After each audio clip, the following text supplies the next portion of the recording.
안녕하세요, 여러분. 오늘도 이렇게 찾아주셔서 정말 감사드립니다. 오늘 제가 들려드릴 이야기는 어쩌면 듣기 조금 불편하실 수도 있는 이야기입니다. 그런데 꼭 끝까지 들어주셔야 합니다. 왜냐하면 이 이야기는 남의 이야기가 아니기 때문입니다. 여러분, 혹시 이런 말씀 들어보신 적 있으신가요? 어머니 걱정하지 마세요. 제가 다 할게요. 아버지 저만 믿으세요. 다 알아서 하겠습니다. 이 한마디에 얼마나 많은 부모님들께서 평생 기대어 살아오셨을까요? 그리고 그 한마디가 실제로 지켜지는 경우는 또 얼마나 될까요? 오늘 제가 들려드릴 이야기는 실제 사연을 바탕으로 재구성한 이야기입니다. 재구성한 등장하시는 분들의 이름과 지역은 모두 각색했습니다. 하지만 그 내용은 우리 주변 어디서든 벌어지고 있는 현실 그 자체입니다. 한 어머님이 계셨습니다. 평생을 자식을 위해 바치신 분이셨습니다. 동네에서는 효자 아들을 두셨다고 부러움을 사시던 분이셨고요. 그런데 그 어머님께서 쓰러지신 어느 날 병원비 1,000만 원이 나온 순간부터 평생 믿어오신 아들의 얼굴이 완전히 바뀌기 시작했습니다. 여러분, 이 이야기 끝까지 들어주세요. 특히 5번째 이야기, 어머님이 모든 진실을 알게 되신 그 밤의 이야기는 반드시 들어주셔야 합니다. 그리고 마지막에 어머님이 내리신 결정은 여러분께 큰 울림이 될 것입니다. 자, 이제 천천히 시작해 보겠습니다. 차 한 잔 드시면서 편안한 마음으로 함께 해주세요. 이 이야기가 끝날 무렵 여러분은 본인의 인생과 자식과의 관계를 한 번쯤 다시 생각해 보시게 될 겁니다. 첫 번째 이야기, 어머님의 평생에 관한 이야기부터 시작하겠습니다. 이 이야기의 주인공이신 어머님을 편의상 박 여사님이라고 부르겠습니다. 박 여사님은 올해 72살이십니다. 평생 서울의 한 동네에서 조용히 살아오신 분이시죠. 남편분을 일찍 여의신 후로 홀로 3남매를 키우셨습니다. 큰아들, 작은아들, 그리고 막내딸. 남편분이 돌아가셨을 때 큰아들이 겨우 12살이었다고 하니 여사님이 얼마나 젊으셨는지 짐작이 가시죠. 그때부터 여사님의 인생은 오직 자식들을 위한 인생이었습니다. 새벽 4시에 일어나셔서 동네 시장에서 반찬 장사를 시작하셨습니다. 김치나물 젓갈 뭐든 다 만들어 파셨습니다. 한겨울에 손이 얼어서 갈라지셔도 여사님은 한 번도 쉬지 않으셨습니다. 왜냐하면 자식들을 굶길 수는 없으셨기 때문입니다. 특히 큰아들에 대한 애정은 각별하셨습니다. 남편 대신 집안의 기둥이 될 아이라는 생각에 조금 더 잘 먹이시고 조금 더 좋은 옷을 입히시고 조금 더 많이 공부시키셨습니다. 작은 아들과 막내딸에게는 조금 미안한 마음이 있으셨지만 그래도 큰아들이 잘 되어야 온 집안이 일어설 수 있다고 믿으셨습니다. 그런 정성 덕분이었을까요? 큰아들은 정말 공부를 잘했습니다. 좋은 고등학교에 들어갔고 좋은 대학에 들어갔고 좋은 직장에 취직했습니다. 여사님이 시장에서 김밥을 마실 때마다 동네 아주머니들이 이렇게 말씀하셨답니다. 박 여사네 큰아들은 진짜 효자야. 어머니 고생시키지 않으려고 공부도 잘하고 엄마한테도 얼마나 잘해. 여사님은 그 말을 들으실 때마다 세상에서 가장 행복한 어머니셨습니다. 큰아들이 결혼하던 날 여사님은 펑펑 우셨습니다. 신부가 참 참한 아가씨였고 시어머니 될 여사님에게도 깍듯했습니다. 여사님은 생각하셨습니다. 이제 됐다. 내 인생의 고생은 다 끝났다. 이제 남은 건 손주들 재롱 보면서 편안하게 사는 일만 남았구나. 큰아들 부부는 결혼 후에도 여사님을 자주 찾아왔습니다. 명절이면 반드시 먼저 오셨고 어버이날에는 용돈과 선물을 챙겨왔습니다. 여사님의 생신에는 가족 모두가 모여서 외식을 했습니다. 큰아들은 그럴 때마다 이렇게 말씀하셨답니다. 어머니, 앞으로 저만 믿으세요. 제가 다 할게요. 어머니 고생시킨 거 이제 제가 다 갚을게요. 여사님은 그 말이 얼마나 든든하셨겠습니까? 이 세상에서 내 편 하나 있다는 느낌. 나이가 들어도 외롭지 않다는 느낌. 여사님은 큰아들의 그 말 한마디에 평생의 고생을 다 잊으실 수 있으셨습니다. 그렇게 세월이 흘렀습니다. 여사님도 60이 넘으시고 70이 가까워지셨습니다. 이제 시장 일은 그만두셨고 조용히 집에서 지내시는 시간이 많아졌습니다. 살고 계신 집은 여사님 명의로 된 작은 아파트 한 채, 그리고 남편분이 남기신 약간의 예금. 그게 여사님의 전 재산이었습니다. 자식들이 가끔 이런 말을 했습니다. 어머니, 이 집 이제 큰형 앞으로 명예 이전하는 게 어때요? 세금도 절약되고 나중에 복잡하지 않아서 좋잖아요. 여사님은 그때마다 조금 망설이셨습니다. 그런데 큰아들이 웃으면서 말씀하셨답니다. 어머니, 급할 것 없어요. 천천히 생각하세요. 저는 그런 거 필요 없어요. 여사님은 확신하셨습니다. 내가 죽을 때까지 이 큰아들만 있으면 아무 걱정 없다고요. 내 노후는 완벽하게 준비되어 있다고요. 그런데 여러분, 인생은 참 알 수 없습니다. 여사님이 70살이 되시던 해 모든 것이 한순간에 바뀌는 사건이 일어났습니다. 이제 두 번째 이야기로 넘어가겠습니다. 여사님께서 갑자기 쓰러지신 그날의 이야기입니다. 어느 날 아침이었습니다. 여사님은 평소처럼 일어나셔서 아침을 드시려 하셨습니다. 그런데 갑자기 오른손에 힘이 빠지시더니 물컵을 놓치셨습니다. 그리고 발음이 이상해지시는 걸 느끼셨습니다. 여사님은 당황하셨지만 괜찮겠지 하시면서 잠깐 앉아 계셨습니다. 그런데 몇 분 후 갑자기 눈앞이 까매지면서 바닥에 쓰러지셨습니다. 다행히 그날 아침 막내딸이 엄마한테 반찬 가져다 드리려고 들렀다가 여사님을 발견했습니다. 막내딸은 깜짝 놀라서 바로 109번, 그러니까 구급차를 불렀습니다. 그리고 큰오빠에게도 급하게 전화를 했습니다. 오빠, 엄마 쓰러지셨어. 지금 병원 가고 있어. 큰아들은 바로 회사에서 뛰쳐나왔습니다. 응급실에 도착하셨을 때 여사님은 이미 중환자실로 옮겨진 상태였습니다. 뇌경색이었습니다. 다행히 빠르게 발견되어서 응급치료를 받으셨고 생명에는 지장이 없었지만 당분간 입원 치료가 필요한 상태였습니다. 큰아들은 중환자실 앞에서 눈물을 흘렸습니다. 어머니, 제가 잘못했어요. 자주 찾아뵙지도 못하고. 이제 제가 다 할게요. 아무 걱정 마세요. 병원비도 간병도 제가 다 책임질 테니까 어머니는 건강만 챙기세요. 그 자리에 있던 작은아들과 막내딸은 고개를 끄덕였습니다. 역시 큰형이야. 역시 큰오빠야. 이런 순간에 든든한 사람은 역시 큰형밖에 없어. 그렇게 다들 큰아들의 말을 믿었습니다. 그리고 무엇보다 의식을 되찾으신 여사님께서 가장 크게 안도하셨습니다. 여사님은 중환자실에서 일주일, 그리고 일반 병실로 옮겨지신 후 또 몇 주를 더 보내셨습니다. 그 시간 동안 큰아들은 정말 효자처럼 행동했습니다. 매일 저녁 퇴근하시면 바로 병원에 오셨고 주말에는 하루 종일 옆에 계셨습니다. 간병인을 구하는 일, 의사 선생님과 상담하는 일, 필요한 서류를 처리하는 일, 이 모든 걸 큰아들이 도맡아서 하셨습니다. 병실에 찾아오신 친척분들 앞에서도 큰아들은 당당하셨습니다. 걱정들 마세요. 어머니는 제가 모시겠습니다. 저희 집이 좀 좁긴 하지만 방 하나 비워드릴 수 있어요. 퇴원하시면 저희 집으로 모시겠습니다. 친척분들은 모두 감탄하셨습니다. 요즘 세상에 이런 효자가 어디 있냐. 박 여사님은 정말 복 받으셨다. 여사님은 침대에 누우신 채로 그 모든 이야기를 들으셨습니다. 몸은 불편하셨지만 마음은 너무나 따뜻하셨습니다. 내가 평생 고생하면서 이 아들 키운 보람이 오늘 다 돌아오는구나. 나는 정말 복받은 어머니구나. 이런 생각을 하시면서 여사님은 눈물을 흘리셨습니다. 그런데 여러분, 그 무렵이었습니다. 병실에서 큰아들이 휴대폰을 자주 들여다보기 시작했습니다. 누군가와 계속 문자를 주고받으시는 것 같았습니다. 여사님은 궁금하셨지만 바쁜 아들이 일 때문에 그러시나 보다 하시며 신경 쓰지 않으셨습니다. 사실 그때 큰아들이 주고받던 문자는 일 관련된 것이 아니었습니다. 바로 큰아들의 부인, 그러니까 여사님의 큰며느리와의 문자였습니다. 그 문자의 내용을 여사님이 아셨더라면 그때 이미 마음이 무너지셨을 겁니다. 하지만 여사님은 모르셨습니다. 여전히 아들을 굳게 믿고 계셨습니다. 여러분, 이런 경험 주변에서 보신 적 있으신가요? 부모님이 편찮으시거나 큰일이 생기셨을 때 처음에는 모든 자식들이 한마음처럼 보입니다.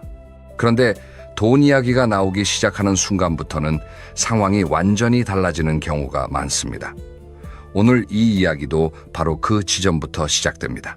자, 이제 세 번째 이야기입니다. 병원비 청구서가 도착한 그날의 이야기입니다. 여사님이 입원하신 지 한 달쯤 되었을 때였습니다. 병원에서 중간 정산 청구서가 나왔습니다. 그 금액이 얼마였는지 아십니까? 무려 1,000만 원이 조금 넘는 금액이었습니다. 중환자실 비용, 각종 검사 비용, 일반 병실 비용, 간병비, 그리고 여러 치료비를 합치니 그 정도가 된 겁니다. 병원에서 청구서를 받아드신 큰아들의 얼굴이 그 순간부터 조금씩 굳어지기 시작했습니다. 여사님은 그 변화를 바로 눈치채지 못하셨습니다. 그저 아들이 오늘 좀 피곤해 보이는구나 하셨을 뿐이죠. 그날 저녁 큰아들이 병실에서 조용히 여사님께 물으셨습니다. 어머니, 혹시 통장에 돈이 얼마나 있으세요? 여사님은 순간 당황하셨습니다. 평생 큰아들이 이런 질문을 직접 하신 적이 없으셨기 때문입니다. 여사님은 조심스럽게 대답하셨습니다. 글쎄다, 통장에 한 2천만 원 정도는 있을 거다. 집은 있지만 아직 팔 수는 없고. 왜 그러니? 아들은 잠시 말이 없으셨습니다. 그러더니 이렇게 말씀하셨습니다. 어머니, 제가 당연히 병원비는 다 낼 수 있어요. 그런데 저희도 요즘 대출 이자 때문에 좀 빠듯해서 이왕이면 형제들이 조금씩 나눠서 분담하는 게 공평하지 않을까 싶어서요. 다 같은 자식인데 저 혼자 다 내면 좀 그렇잖아요. 여사님은 그 말을 듣고 가슴이 철렁 내려앉으셨습니다. 불과 며칠 전까지만 해도 제가 다 책임지겠다고 하시던 그 아들이 이제는 공평하게 나누자는 이야기를 하고 계신 겁니다. 여사님은 혼란스러우셨습니다. 그래, 그게 맞지. 형제끼리 나누는 게 좋지. 이렇게 말씀하시면서도 마음 한쪽이 왠지 허전하셨습니다. 그날 밤 큰아들은 형제들 단체 채팅방에 메시지를 보내셨습니다. 어머니, 병원비 1,000만 원이 넘게 나왔다. 내가 혼자 다 감당하기는 힘드니까 셋이 공평하게 나누자. 작은아들과 막내딸은 채팅방에서 아무 말도 하지 않으셨습니다. 몇 시간 후 작은아들이 답장을 보내셨습니다. 형, 나도 알아. 그런데 우리 집도 지금 애들 학원비에 집 대출에 너무 빠듯해. 한 200만 원 정도는 보낼 수 있는데 그 이상은 정말 힘들어. 그리고 막내딸은 이렇게 답하셨습니다. 오빠, 미안해. 나는 지금 남편 사업이 안 좋아서 정말 어려워. 100만 원 정도밖에 못 낼 것 같아. 대신 내가 병원에 자주 가서 엄마 돌볼게. 큰아들은 그 답장을 보시고 깊은 한숨을 쉬셨습니다. 그리고 휴대폰을 들고 병실 박복도로 나가셨습니다. 큰며느리에게 전화를 거시기 위해서였습니다. 그 순간 병실에 혼자 남으신 여사님은 뭔가 이상한 느낌이 드셨습니다. 평소에는 그렇게 따뜻하게 말을 걸어오시던 큰아들이 그날따라 묘하게 차가우셨던 겁니다. 여사님은 침대에서 몸을 돌려 창밖을 바라보셨습니다. 유리창에 비친 여사님의 얼굴은 이상하게 늙어 보이셨습니다. 여사님은 그때 처음으로 막연한 불안감을 느끼셨습니다. 내가 뭘 잘못한 걸까? 아니면 내가 뭘 놓치고 있는 걸까? 그런 생각이 자꾸 들으셨습니다. 하지만 여사님은 애써 그 생각을 지우셨습니다. 아니야. 우리 큰아들이 그럴 리가 없어. 지금 그냥 피곤해서 그런 거야. 내일이면 다시 예전처럼 웃어줄 거야. 그런데 여러분, 여사님의 그 예감은 안타깝게도 맞았습니다. 며칠 후 병원에 한 사람이 찾아왔습니다. 바로 큰며느리였습니다. 네 번째 이야기입니다. 큰며느리가 병원을 찾아온 그날의 이야기입니다. 그날은 화요일 오후였습니다. 시간은 대략 오후 3시쯤. 여사님께서 점심 식사를 마치시고 잠깐 낮잠을 주무시려던 참이셨습니다. 그때 병실 문이 조용히 열렸습니다. 큰며느리였습니다. 어머님, 저 왔어요. 여사님은 반가우셨습니다. 요즘 며느리가 병원에 잘 오지 않으셨거든요. 그런데 오랜만에 이렇게 찾아와 주시니 반가우셨던 겁니다. 어서 와라. 애들은 학교 갔니? 예학원까지 갔다가 오후에 들어와요. 어머님은 좀 어떠세요? 그렇게 시작된 대화는 처음에는 평범했습니다. 며느리는 여사님께 과일을 깎아드리시고 손을 잡아드리시고 이런저런 안부도 물으셨습니다. 여사님은 마음이 참 따뜻해지셨습니다. 역시 우리 며느리야. 참 착한 사람이야. 그런 생각을 하셨습니다. 그런데 30분쯤 지났을 때였습니다. 며느리가 갑자기 자세를 바로 하시더니 조용히 말씀을 꺼내셨습니다. 어머님, 사실 오늘 드릴 말씀이 있어서 왔어요. 여사님은 순간 긴장하셨습니다. 그래, 무슨 이야기니? 편하게 말해봐라.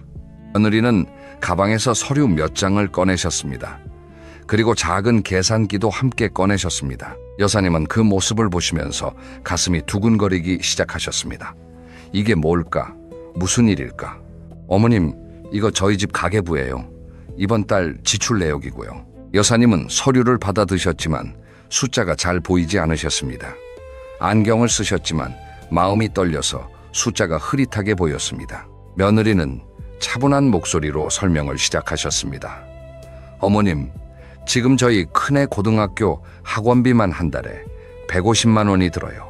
작은애도 초등학생인데 학원비가 80만 원이고요. 여기에 집 대출 이자가 한 달에 200만 원 가까이 되고요. 생활비 공과금차 할부금까지 합치면 저희도 정말 빠듯해요. 여사님은 며느리의 말씀을 들으시면서 고개를 끄덕이셨습니다.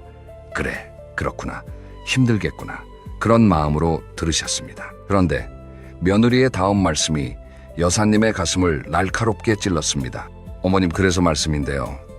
병원비 1,000만 원, 이거 저희 혼자 감당하기는 정말 힘들어요. 어머님도 아시다시피 남편이 혼자 벌어서 네 식구 먹여 살리는데 여기에 병원비까지 떠안으면 저희 집이 흔들려요. 그러니까 어머님께서도 좀 도와주셨으면 해요. 여사님은 잠시 말을 잃으셨습니다. 그리고 조용히 물으셨습니다. 그래, 내가 어떻게 하면 되겠니? 며느리는 잠깐 뜸을 들이시더니 이렇게 말씀하셨습니다. 어머님, 지금 살고 계신 아파트 말이에요. 그 집을 파시면 병원비는 물론이고 앞으로 치료비도 다 해결되실 텐데요. 어차피 어머님 이제 거기 혼자 사시기도 어려우시잖아요. 저희가 모실게요. 집 파신 돈은 저희한테 주시면 저희가 어머님 평생 잘 모시겠습니다. 여사님은 그 말을 듣고 온몸에 힘이 쭉 빠지셨습니다. 평생 일해서 마련하신 그 집. 여사님의 모든 것이 담긴 그 작은 아파트. 그 집을 팔아서 자식에게 넘기라는 말씀을 며느리가 너무나 자연스럽게 하시는 겁니다. 어머님 놀라지 마세요. 이게 다 어머님을 위해서 드리는 말씀이에요. 요즘 어르신들 다 이렇게 하세요. 혼자 사시다가 무슨 일 생기면 어떻게 해요? 저희랑 같이 사시면 얼마나 좋아요. 저희 애들도 할머니 자주 보고 얼마나 좋겠어요. 여사님은 힘겹게 입을 여셨습니다. 그래, 그건 내가 좀 더 생각해보자. 며느리는 미소를 지으셨습니다. 네, 어머님, 천천히 생각하세요. 저희가 강요하는 거 아니에요. 다 어머님 편하시라고 드리는 말씀이에요. 며느리가 돌아가신 후 여사님은 한참을 창밖만 바라보셨습니다. 머릿속이 복잡하셨습니다. 그동안 자식들에게 받은 사랑, 지금 받고 있는 상황, 그리고 앞으로 어떻게 해야 할지 모든 것이 뒤엉켜서 정리가 되지 않으셨습니다. 그런데 그 혼란스러운 와중에 여사님은 한 가지 이상한 점을 느끼셨습니다. 며느리가 병원비 1,000만 원을 이야기하실 때 그 표정에 망설임이나 미안함이 전혀 없으셨다는 겁니다. 마치 이미 오래전부터 준비해온 계획처럼 너무나 능숙하게 말씀하셨다는 겁니다. 여사님은 그제야 의심이 들기 시작하셨습니다. 이게 오늘 갑자기 생각난 이야기일까? 아니면 이미 오래전부터 가족끼리 이야기가 오갔던 걸까? 그렇게 의심이 한번 들기 시작하자 여사님의 머릿속에는 지난 몇 주간의 일들이 하나씩 떠오르기 시작했습니다. 큰아들이 휴대폰으로 누군가와 문자를 주고받으시던 모습, 병실 밖으로 나가셔서 오랫동안 통화하시던 뒷모습, 형제들끼리 왠지 눈치를 보시던 모습, 그 모든 것들이 여사님의 머릿속에서 하나의 그림으로 맞춰지기 시작했습니다. 여러분, 여사님의 마음이 어떠셨을까요? 평생 키운 자식인데, 효자라고 동네방네 자랑하시던 큰아들인데, 그 아들이 이미 오래전부터 어머니 재산을 어떻게 처리할지 의논하고 있었다는 사실. 이걸 깨달으신 어머님의 마음은 상상하기도 어려운 충격이셨을 겁니다. 하지만 여러분, 이게 끝이 아니었습니다. 여사님께서 진짜 충격적인 진실을 알게 되신 건 바로 그날 밤이었습니다. 다음 이야기 반드시 집중해서 들어주세요. 5번째 이야기입니다. 여사님이 모든 진실을 알게 되신 그 밤의 이야기입니다. 오늘 이야기의 가장 중요한 부분이니 꼭 끝까지 들어주세요. 날 저녁이었습니다.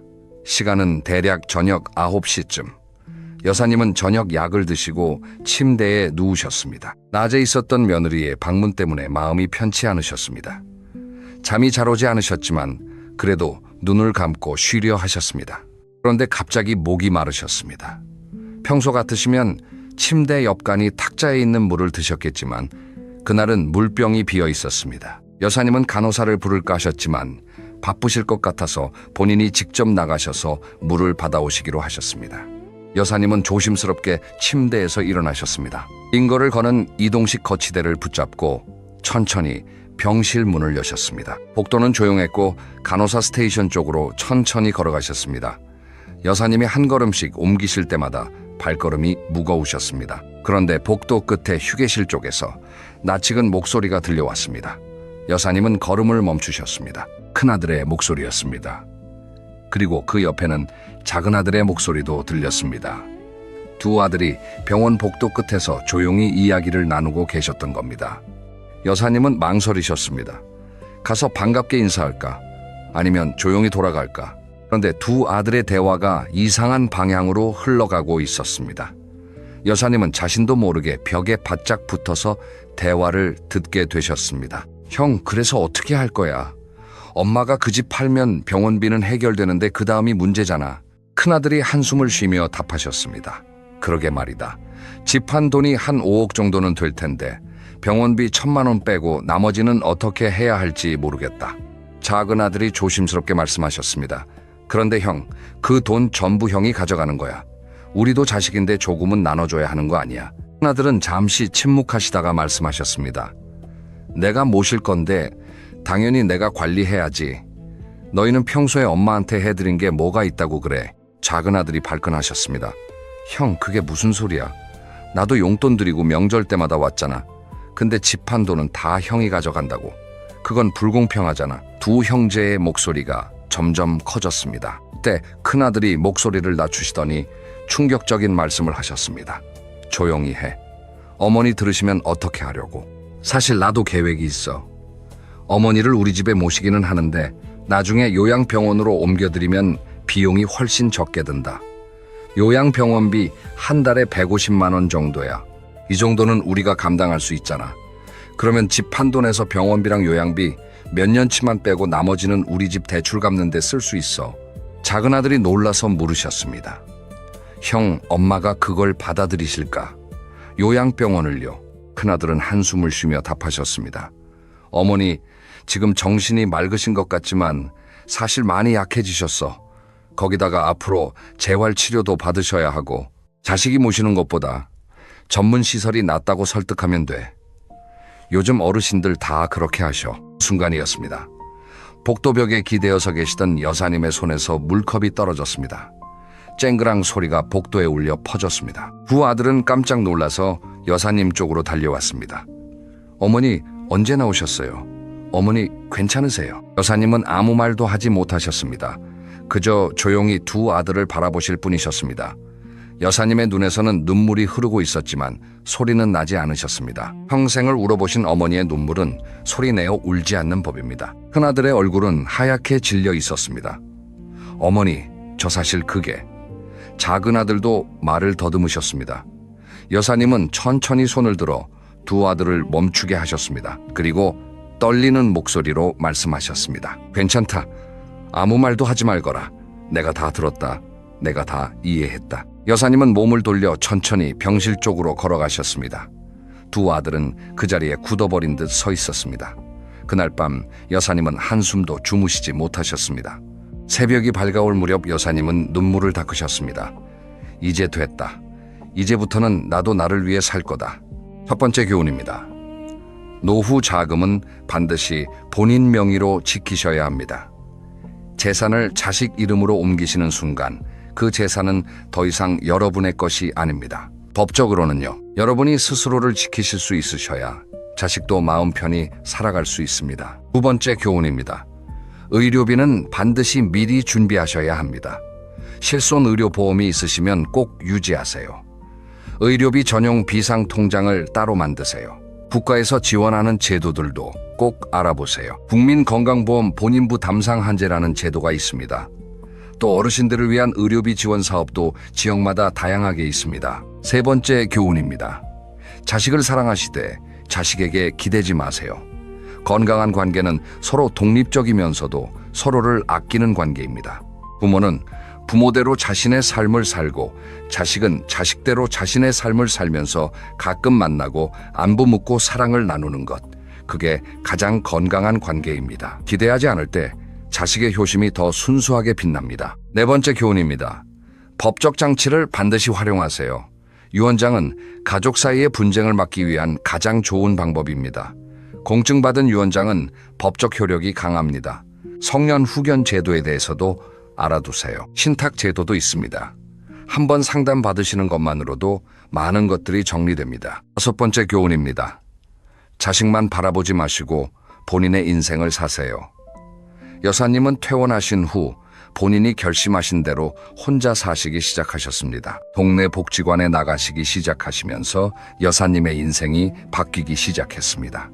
서예 교실에 등록하시고 노래 교실에도 다니시기 시작하셨습니다. 같은 나이대의 친구분들을 사귀시고 함께 여행도 다녀오시고요. 73이 되신 지금 여사님은 당신의 인생에서 가장 행복한 시간을 보내고 계신다고 말씀하십니다. 젊을 때는 자식들 때문에 울었는데 이제는 친구들이랑 놀러 다니느라 웃을 일이 더 많아. 내가 이렇게 재미있게 살 수 있는 줄 예전에는 몰랐어. 오늘부터 바로 시작할 수 있는 4가지 실천을 말씀드리겠습니다. 첫째, 오늘 저녁에 본인의 재산 목록을 정리해 보세요. 둘째, 이번 달 안에 구청이나 동주민센터에 가셔서 어르신 지원 제도를 알아보세요. 셋째, 이번 주 안에 가까운 친구분이나 이웃분께 연락해 보세요. 넷째, 오늘 하루만이라도 본인을 위해서 뭔가 작은 선물을 해보세요. 여러분 인생에서 가장 오래 함께할 사람은 누구일까요? 배우자도 아니고 자식도 아닙니다. 바로 본인입니다. 여러분이 태어나서 죽을 때까지 한순간도 떠나지 않고 함께하는 사람은 오직 본인뿐입니다. 그러니 그 본인을 이제부터라도 따뜻하게 대해주세요. 긴 이야기 끝까지 들어주셔서 진심으로 감사드립니다. 여러분 오늘 하루도 본인을 소중히 여기시는 하루 되시길 바랍니다. 그리고 무엇보다 건강하세요. 여러분의 건강이 여러분 자신과 여러분이 사랑하는 사람들 모두를 위한 가장 큰 선물입니다. 그럼 다음 영상에서 또 뵙겠습니다. 안녕히 계세요. 여보세요. 오늘도 이렇게 찾아주셔서 정말 고맙습니다. 잠시 한 가지 장면을 떠올려 보시겠어요? 어느 조용한 아침, 30년을 함께 살아온 부부가 식탁에 마주 앉아 있습니다. 된장국에서 김이 모락모락 피어오르고 밥 공기 부딪히는 소리가 다그락거리지요. 그런데 말입니다. 두 사람 사이에 오가는 말이 거의 없어요. 예전에는 안 그랬습니다. 신혼 시절에는 할 말이 어찌나 많던지 밤새 이야기해도 모자랐지요. 그런데 언제부터였을까요? 어느 순간부터 식탁은 조용해지고 같은 집에 사는데도 마음은 저 멀리 다른 곳에 있는 것 같은 느낌. 혹시 여러분도 비슷한 경험 해보신 적 있으신가요? 요즘 참 놀라운 이야기가 들려옵니다. 예전에는 결혼한 지 몇 년 안 된 젊은 부부들이 갈라서는 경우가 많았지요. 그런데 이제는 달라졌습니다. 30년, 40년을 함께 살아온 중장년 부부들이 인생의 후반전에 들어서서 갈라서는 경우가 점점 늘고 있다고 합니다. 황혼 이혼이라는 말 한 번쯤 들어보셨죠? 이 이야기가 남의 일 같지 않게 느껴지시는 분들 적지 않을 겁니다. 왜 그럴까요? 젊은 시절에는 그렇게 뜨겁게 사랑하고 아이 키우느라 정신없이 달려오고 이제 좀 한숨 돌릴만 하니까 왜 마음이 이렇게 멀어지는 걸까요? 분명 밉지는 않은데 예전 같지도 않은 이 이상한 거리감. 이건 도대체 어디서 오는 걸까요? 오늘 이 시간에는 말이지요.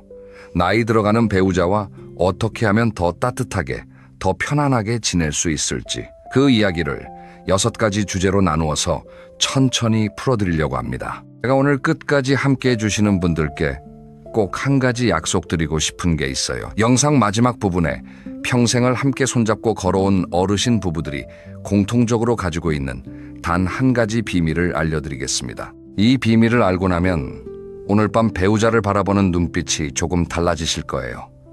그러니 부디 끝까지 함께 해주세요. 자, 그러면 이제부터 첫 번째 이야기를 시작해 보겠습니다. 편안하게 앉으셔서 따뜻한 차 한 잔 옆에 두시고 들어주시면 좋겠습니다.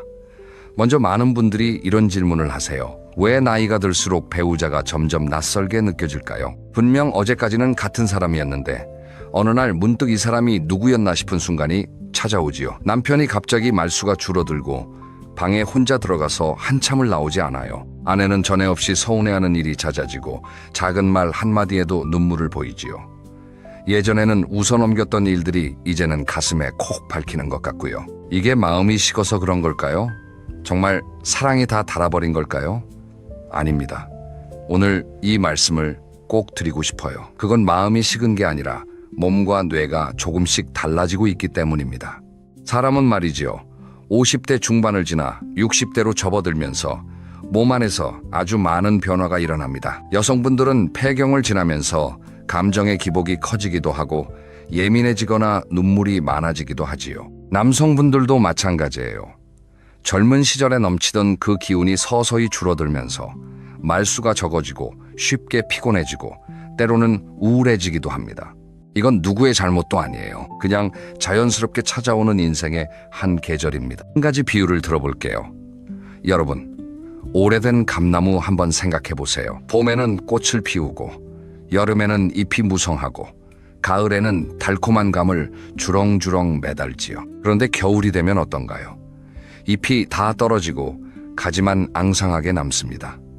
그렇다고 그 나무가 죽은 건가요? 아니지요. 속으로는 여전히 살아서 다음 봄을 준비하고 있는 겁니다. 우리 부부의 관계도 이와 비슷해요. 겨울 같은 시기가 찾아왔다고 해서 사랑이 끝난 게 아닙니다. 단지 나무가 잎을 내려놓듯 우리도 한 계절을 지나고 있을 뿐이에요. 제가 아는 한 분의 이야기를 들려드릴게요. 68 되신 어느 어르신인데요. 이분께서 어느 날 저에게 이런 말씀을 하셨어요. 아내가 요즘 부쩍 짜증이 늘었다고요. 밥상에서 숟가락 내려놓는 소리만 조금 커도 화를 낸다는 겁니다. 처음에는 이 양반이 왜 이러나 내가 뭘 잘못했나 싶어서 섭섭하기만 했대요. 그런데 하루는 아내가 혼자 부엌에서 가만히 울고 있는 모습을 보셨다고 해요. 그때 이 어르신이 깨달으셨답니다. 아, 이 사람이 나한테 화가 난 게 아니구나.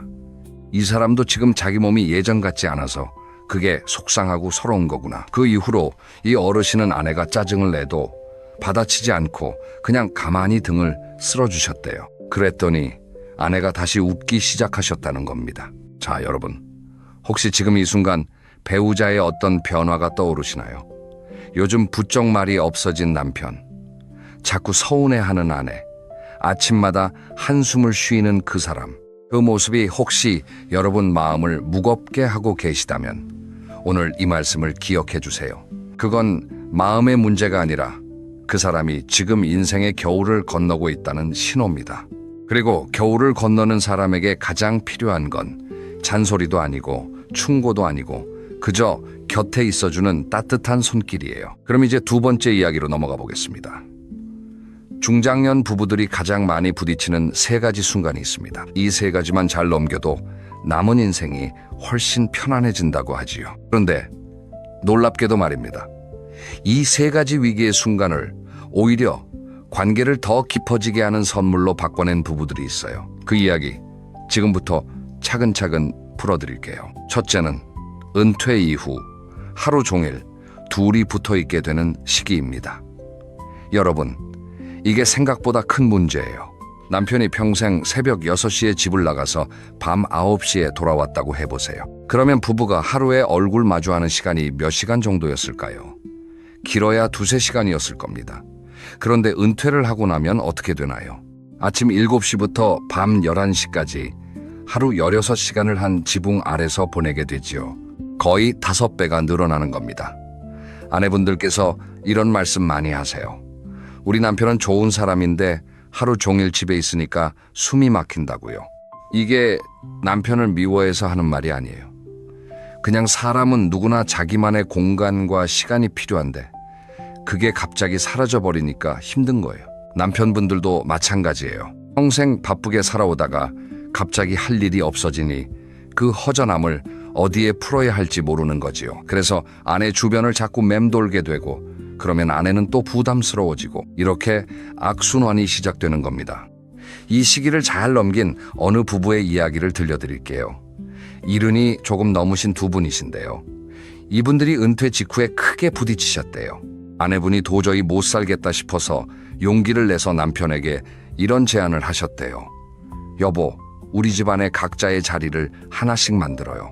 당신은 작은 방 하나를 당신의 서재로 쓰고 나는 거실 한쪽 구석을 내 공간으로 삼을게요. 그리고 아침에는 각자 자기 시간을 보내고 점심 먹을 때 만나기로 해요.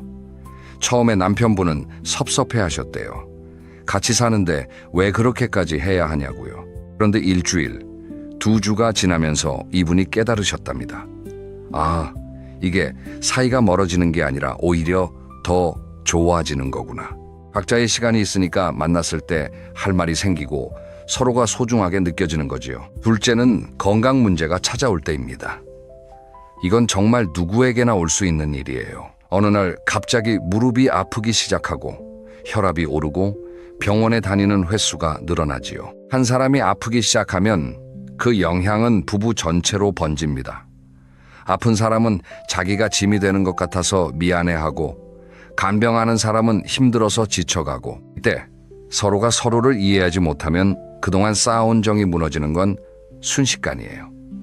하지만 말입니다. 이 시기를 잘 견뎌낸 부부들은 오히려 이전보다 훨씬 더 가까워져요. 왜 그럴까요? 함께 아픔을 건너봤기 때문이에요. 젊을 때 사랑은 즐거움을 함께 나누는 사랑이라면 나이 들어서 사랑은 고통을 함께 나누는 사랑입니다. 그리고 이 고통을 함께 나눠본 사이에서 생기는 정은 그 어떤 사랑보다 깊고 단단해요. 셋째는 자녀가 독립한 뒤 찾아오는 둘만의 시간입니다. 그동안은 아이들 이야기가 대화의 전부였지요. 첫째는 어떻게 지낸대? 둘째가 요즘 힘들어 보이던데? 손주가 언제 온대? 이런 이야기로 하루가 금방 갔어요.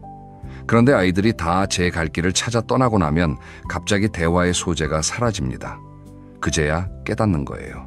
아, 우리가 그동안 아이들을 통해서만 이야기를 나눴구나. 정작 둘만의 이야기는 별로 없었구나. 이게 참 묘한 순간이에요. 어떤 부분은 이때 서로를 새롭게 발견합니다. 아, 이 사람이 이런 생각을 하고 있었구나. 이 사람이 요즘 이런 책을 읽고 있었네. 이렇게 30살 때는 몰랐던 배우자의 모습을 60살이 되어서 처음 알게 되는 거지요. 반대로 어떤 부분은 이때 서로에게서 완전히 등을 돌리기도 합니다. 같은 순간이 누군가에게는 새로운 시작이 되고 누군가에게는 끝이 되는 겁니다. 그 차이는 도대체 어디서 올까요? 바로 이 세 가지 고비를 문제로 보느냐, 기회로 보느냐 하는 마음가짐의 차이입니다. 은퇴를 이제 할 일 없이 지겨운 시간으로 보면 정말 지겨워지고요. 드디어 둘이서 여유롭게 보낼 시간이라고 생각하면 그렇게 됩니다. 건강 문제도 마찬가지예요. 내가 왜 이 사람까지 돌봐야 하나 하고 생각하면 짐이 되고 우리가 함께 이 고비를 넘어가는 중이구나 하고 생각하면 깊은 정이 쌓여갑니다. 결국 같은 상황을 어떤 눈으로 바라보느냐, 그 한 끗 차이가 남은 인생을 완전히 바꿔놓는 겁니다.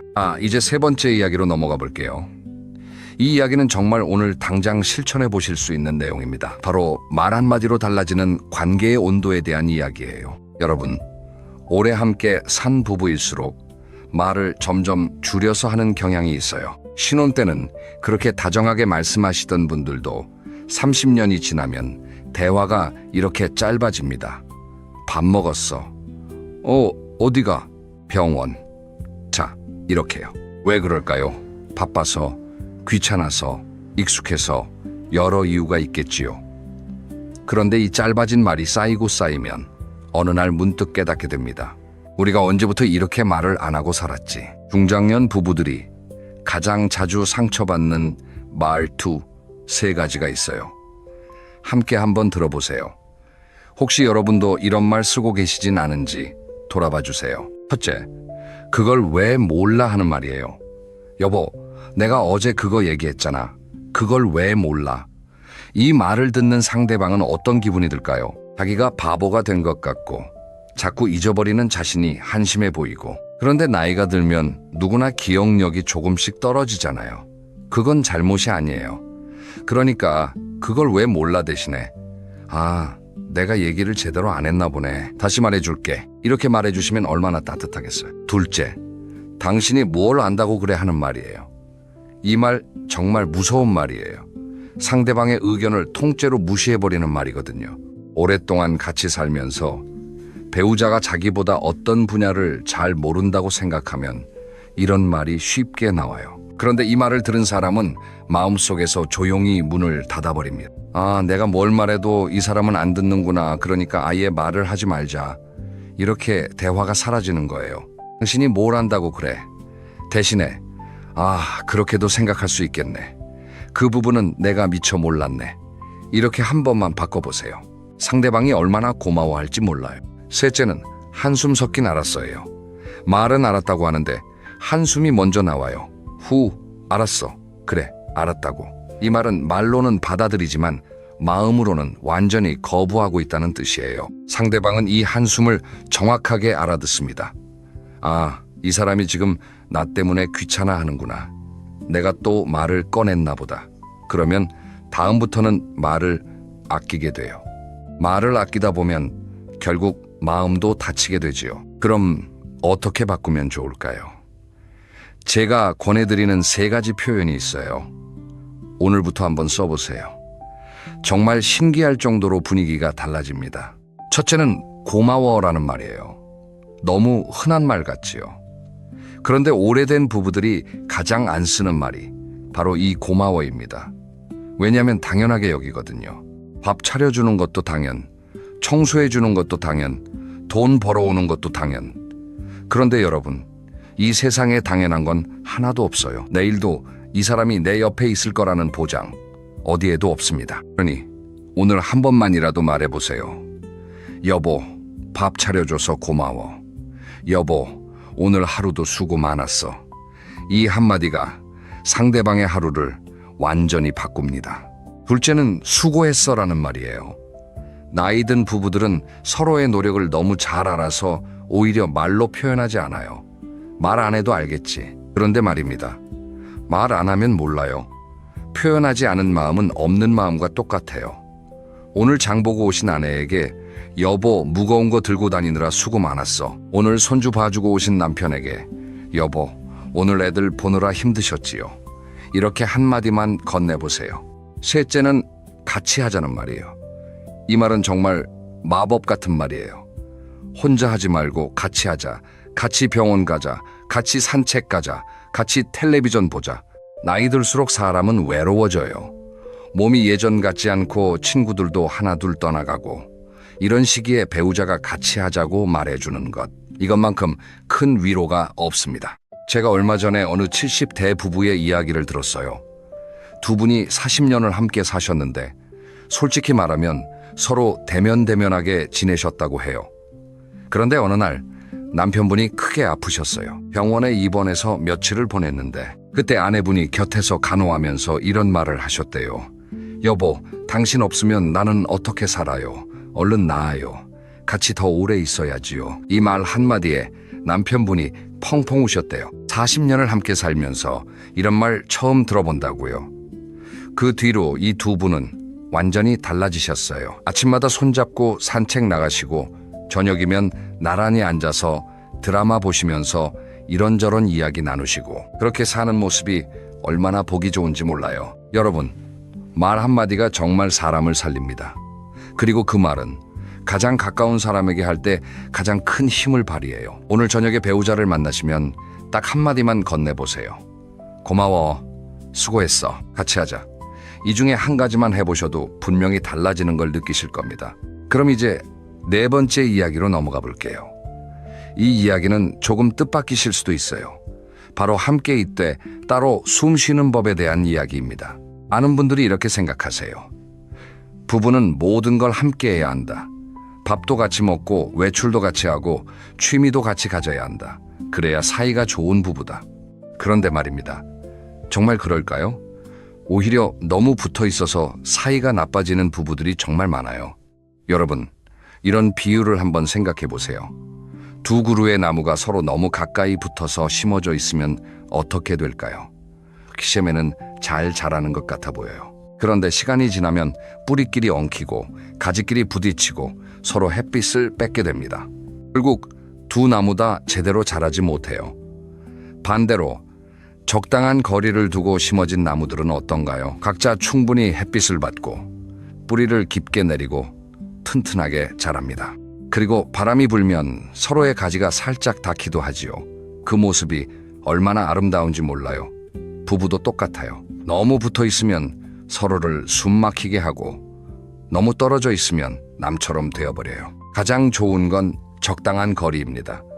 이걸 저는 존중의 거리라고 부릅니다. 그런데 나이가 들면 이 거리를 유지하기가 참 어려워져요. 특히 은퇴를 하고 나면 갈 데도 없고 만날 사람도 줄어들고 그러다 보니 배우자 주변만 맴돌게 되지요. 남편분들 중에 이런 분들 많으세요. 아내가 어디 가려고 하면 어디 가, 누구 만나, 언제 와, 꼭 물어보시는 분들. 본인은 관심이라고 생각하시는데 아내 입장에서는 감시당하는 기분이 들어요. 그러면 점점 외출하기도 싫어지고 집 안에만 있게 되고 답답해지는 거지요. 반대도 있어요. 아내분들 중에 남편이 어디 나가려고 하면 불안해하시는 분들 계세요. 꼭 같이 가자고 하시거나 아니면 왜 혼자 나가냐고 서운해하시거나. 이것도 사랑이긴 한데 너무 지나치면 상대방이 숨이 막혀요. 서로 사랑하는 사이일수록 각자의 공간과 시간을 존중해주는 게 정말 중요합니다. 그럼 어떻게 하면 좋을까요? 제가 몇 가지 구체적인 방법을 알려드릴게요. 첫째, 하루에 1시간은 혼자만의 시간을 가지세요. 이 1시간 동안에는 배우자에게 말도 걸지 말고 뭘 같이 하자고 하지도 말고 그냥 각자의 시간을 가지는 거예요. 남편분은 서재에서 책을 읽으시거나 좋아하는 음악을 들으시거나 아내분은 거실에서 드라마를 보시거나 친구와 전화 통화를 하시거나 이렇게 각자의 세계에서 1시간을 보내고 나면 오히려 만났을 때 반가운 느낌이 살아나요. 둘째, 각자의 취미를 만들어 보세요. 꼭 배우자와 같은 취미일 필요는 없어요. 남편은 낚시를 좋아하고 아내는 꽃꽂이를 좋아한다. 이게 뭐가 문제인가요? 오히려 좋은 거예요. 각자 자기가 좋아하는 일에 몰두하면서 활력을 얻고 만나면 서로 다른 이야기를 들려줄 수 있지요.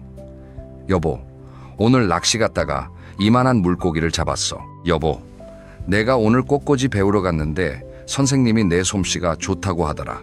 이런 대화가 얼마나 재밌어요. 셋째, 친구 관계를 유지하세요. 나이가 들면 친구 만나기도 귀찮아지고 그냥 집에만 있게 되는 경우가 많아요. 그런데 이게 정말 위험합니다. 친구가 없으면 모든 감정을 배우자에게 풀어놓게 돼요. 배우자는 친구가 아닙니다. 배우자는 배우자예요.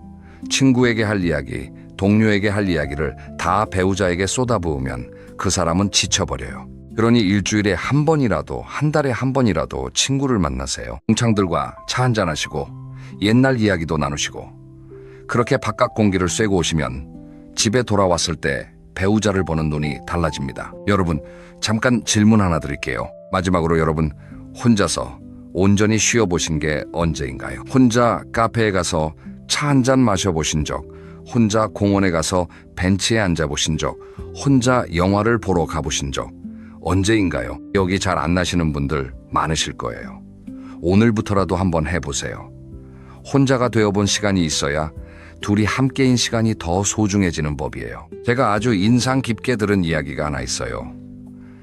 금혼식을 맞으신, 그러니까 결혼한 지 50년이 되신 어느 노부부의 이야기인데요. 이분들에게 비결을 물었더니 이렇게 말씀하셨대요. 우리는 한 집에 살지만 각자의 방이 있어요. 아침에는 각자 일어나서 자기 일을 하고 점심과 저녁은 꼭 같이 먹어요. 저녁 먹고 나면 함께 텔레비전을 보다가 10시쯤 되면 각자 방으로 들어가서 잠자리에 듭니다. 이렇게 50년을 살았어요. 저는 이 이야기가 정말 지혜롭다고 생각해요. 같이 있어야 할 때는 확실히 같이 있고 각자 있어야 할 때는 확실히 각자 있는 것. 이 균형이 50년의 비결이었던 겁니다. 그럼 이제 5번째 이야기로 넘어가 볼게요. 이 이야기는 조금 무거운 이야기일 수 있어요. 하지만 꼭 하고 싶은 이야기입니다. 바로 건강과 돌봄에 관한 이야기예요. 누구나 나이가 들면 건강이 예전 같지 않아요. 이건 피할 수 없는 현실입니다. 그리고 부부 중에 한 사람이 먼저 건강이 나빠지기 시작하면 다른 한 사람이 돌보는 역할을 맡게 되지요. 이 돌봄이라는 게 참 묘한 일이에요. 사랑으로 시작하지만 시간이 길어지면 지치기도 하고 서운해지기도 하고 때로는 죄책감이 들기도 하거든요. 제가 들려드리고 싶은 이야기가 있어요. 어느 65 되신 아내분의 이야기인데요. 남편이 몇 년 전부터 건강이 나빠지기 시작하셨대요. 기억이 조금씩 흐릿해지고 예전처럼 대화가 잘 안 되고 처음에는 그냥 나이 드셔서 그런가 보다 했는데 점점 심해지시는 거예요. 이 아내분이 남편을 돌보시면서 정말 많이 힘드셨대요. 밤에 잠도 제대로 못 주무시고 끼니 때마다 챙겨드려야 하고 외출도 마음대로 못 하시고 어느 날 이분이 혼자 울면서 이런 생각을 하셨대요. 내가 왜 이 사람 때문에 내 인생을 포기해야 하지? 왜 나만 이렇게 힘들어야 하지? 그런데 말입니다. 이분이 어느 날 문득 깨달으신 게 있었어요. 남편의 옛날 앨범을 정리하다가 젊은 시절 사진을 보신 거예요. 건강하고 잘생기고 활기 넘치던 그 사람, 자기한테 꽃을 사다 주던 그 사람, 아이들을 목말 태워주던 그 사람. 그 사진을 보면서 이분이 엉엉 우셨대요. 그리고 마음을 고쳐먹으셨대요. 아, 내가 지금 돌보고 있는 이 사람은 평생 나를 위해서 열심히 살아준 사람이구나. 지금 이 사람이 약해진 것은 그동안 나를 지켜주느라 자기를 다 소진했기 때문이구나. 그러니까 이제 내가 이 사람을 지켜줄 차례구나. 이런 마음으로 남편을 돌보시니까 신기하게도 덜 힘드시더래요. 물론 몸은 힘드시지요. 그런데 마음이 편해지니까 이 시간이 오히려 감사한 시간이 되더라는 거예요. 여러분, 돌봄이라는 건 정말 어려운 일이에요. 그리고 혼자서 다 감당하려고 하면 안 됩니다. 제가 꼭 드리고 싶은 말씀이 있어요. 주변에 도움을 요청하세요. 자녀들에게도 도움을 청하시고 이웃들에게도 도움을 청하시고 지역의 복지 서비스도 적극적으로 활용하세요. 부부가 서로를 돌보는 것은 아름다운 일이지만 한 사람이 모든 걸 다 짊어지는 건 옳지 않아요. 그렇게 되면 돌보는 사람이 먼저 쓰러집니다. 그리고 평소에 부부가 함께 건강을 지키는 작은 습관들을 만들어 두시는 게 정말 중요해요. 몇 가지 말씀드릴게요. 첫째, 함께 식사하는 시간을 소중히 하세요. 바쁘다고 따로 드시는 분들이 계신데 가능하면 하루에 한 끼는 꼭 같이 드세요. 같이 먹으면서 오늘 하루 어땠는지, 몸은 어디가 불편한지 이런 이야기를 자연스럽게 나눌 수 있어요. 이게 쌓이면 서로의 건강 상태를 잘 알게 되고 문제가 생겼을 때 빨리 발견할 수 있지요. 둘째, 함께 산책하는 습관을 만드세요. 멀리 갈 필요 없어요. 집 근처 공원, 동네 한 바퀴, 20분이면 충분합니다. 나란히 걸으면서 나누는 대화는 집안에서 마주보고 하는 대화와는 또 달라요. 그리고 같이 걷는 시간은 서로의 체력도 확인할 수 있는 좋은 기회예요. 어느 날 평소보다 쉽게 지치시거나 숨이 많이 차시거나 이런 변화를 알아챌 수 있거든요. 셋째, 함께 잠자는 시간을 지키세요. 부부가 같은 시간에 잠자리에 드는 것, 이게 참 중요합니다. 한 사람은 일찍 자고 한 사람은 늦게 자면 대화할 시간도 줄어들고 정서적으로도 멀어져요. 밤 10시든 11시든 정해진 시간에 같이 잠자리에 드시고 불을 끄기 전에 오늘 하루 이야기 조금이라도 나누시고 이런 작은 습관이 부부의 정을 깊게 만들어요. 넷째, 병원에 같이 다니세요. 한 사람만 병원 가고 다른 한 사람은 그게 무슨 검사인지 무슨 약을 먹는지 모르면 안 됩니다. 가능하면 서로의 건강 상태를 함께 알고 있어야 해요. 그래야 응급 상황이 생겼을 때 제대로 대처할 수 있고 평소에도 서로를 더 잘 돌볼 수 있어요. 여러분, 건강한 부부 관계의 시작은 몸의 건강이에요. 몸이 건강해야 마음도 건강하고 관계도 건강해집니다. 그러니 부부가 함께 건강을 지키는 일에 조금만 더 신경을 써주세요. 그게 결국 서로를 사랑하는 가장 구체적인 방법이에요. 자, 이제 6번째 이야기입니다. 인트로에서 제가 약속드렸지요. 평생을 함께 손잡고 걸어온 어르신 부부들의 단 한 가지 비밀을 알려드리겠다고요. 그 비밀을 이제 풀어드릴 시간이 왔습니다. 제가 여러 어르신 부부들을 만나면서 정말 많은 이야기를 들었어요. 50년, 60년을 함께 살아오신 분들, 때로는 크게 싸우기도 하고 때로는 눈물도 흘리시면서 그래도 끝까지 서로의 손을 놓지 않으신 분들, 이분들에게는 한 가지 공통점이 있었어요. 그게 뭘까요? 바로 작은 의식을 가지고 있다는 것이었어요. 여기서 의식이라는 건 종교적인 의미가 아니에요. 두 사람만의 작은 약속, 작은 습관, 그런 것들을 말합니다. 어떤 부부는 매일 아침 일어나서 서로의 손을 한번 잡아주는 습관이 있으셨어요. 말은 많이 안 해도 손을 잡는 그 순간이 그날 하루를 시작하는 두 사람만의 의식이었던 거지요. 어떤 부부는 저녁을 먹고 나면 꼭 함께 차를 한 잔 마시는 시간을 가지셨대요. 그 시간에는 텔레비전도 안 켜고 휴대전화도 안 보고 그냥 두 사람이 마주 앉아서 이야기를 나누시거나 말없이 차만 마시거나, 그게 그분들만의 의식이었어요. 어떤 부부는 일주일에 한 번은 꼭 함께 외출을 하셨어요. 멀리 가는 게 아니라 동네 카페에 가서 차 한 잔 마시고 오시는 거예요. 그런데 이 한 번의 외출이 두 분에게는 정말 특별한 시간이었대요. 평소에는 못 나누던 이야기도 그날만큼은 편하게 나누시고 서로를 다시 발견하는 시간이 되었다는 거지요. 여러분, 오래 사랑하는 부부의 비밀은 대단한 게 아니에요. 바로 이런 작은 의식들을 꾸준히 지켜온 것, 그것이 비밀이었어요. 왜 작은 의식이 그렇게 중요할까요? 생각해 보세요. 우리 인생은 대부분 평범한 하루하루로 이루어져 있어요. 특별한 날은 1년에 몇 번 안 됩니다. 생일, 결혼기념일, 명절, 이런 날들은 손에 꼽을 정도지요. 그럼 그 외에 수많은 평범한 날들은 어떻게 해야 할까요? 평범한 날들을 특별하게 만드는 것, 그게 바로 작은 의식의 힘이에요. 아침에 일어나서 잘 잤어 하고 물어보는 것, 식사 준비한 사람에게 잘 먹을게 하고 말하는 것, 돌아와서 잘 다녀왔어 하고 인사하는 것, 잠들기 전에 잘 자 하고 말해주는 것, 이런 작은 말들, 작은 행동들이 쌓이고 쌓여서 50년, 60년의 사랑이 되는 겁니다. 제가 감동적으로 들은 마지막 이야기 하나를 들려드리고 마무리할게요. 어느 여든이 넘으신 할아버지의 이야기예요.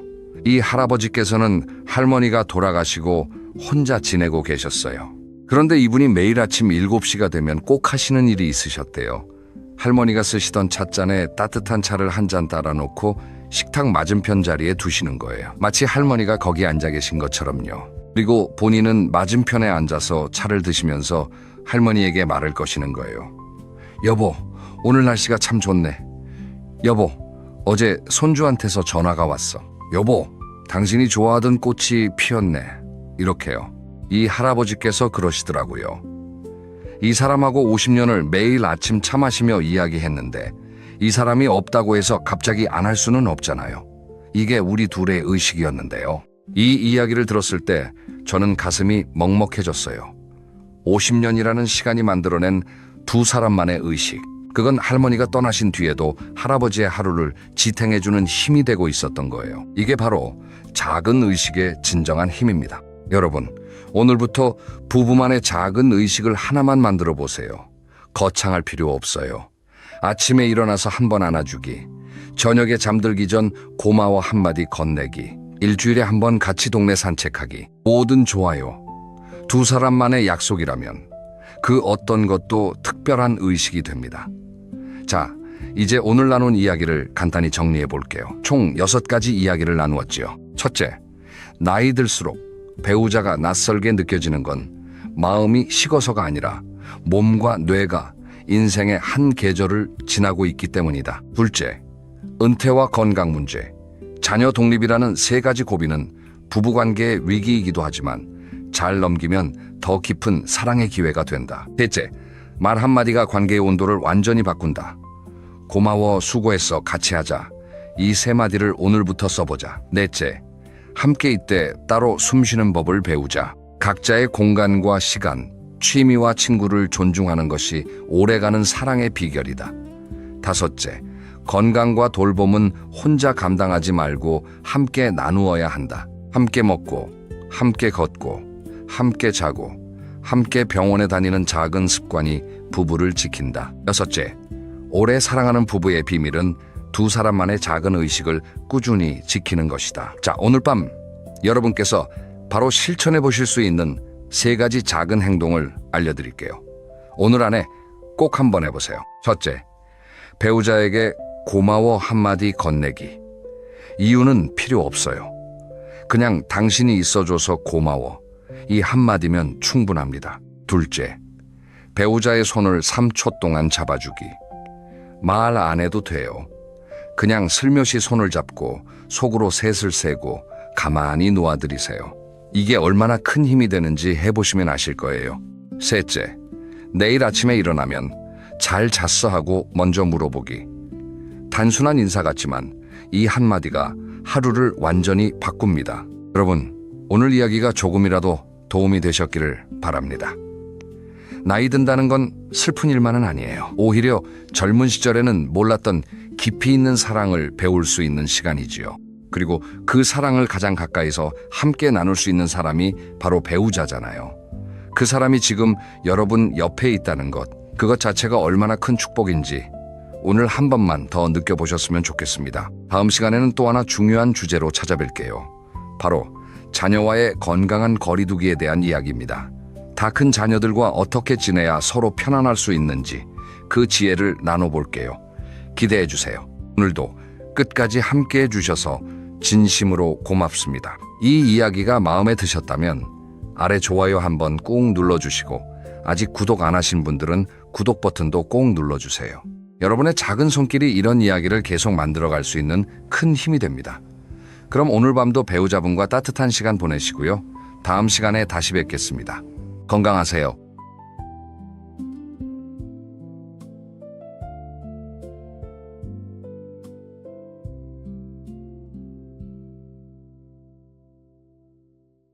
안녕하세요, 여러분. 오늘도 이렇게 찾아와 주셔서 정말 감사합니다. 제가 오늘 꺼낼 이야기는요, 솔직히 말씀드리면 조금 불편하실 수도 있는 이야기입니다. 하지만 누군가는 꼭 해드려야 하는 이야기이기도 하지요. 그래서 제가 용기를 내서 준비했습니다.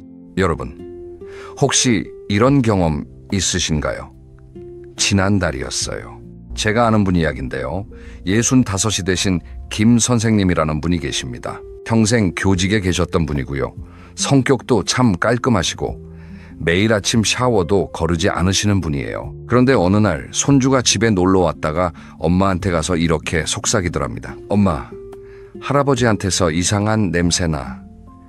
김 선생님이 그 말을 우연히 들으셨어요. 얼마나 충격이셨겠어요. 매일 씻는데, 옷도 매일 갈아입는데 도대체 왜? 여러분, 이게 김 선생님만의 이야기일까요? 아닙니다.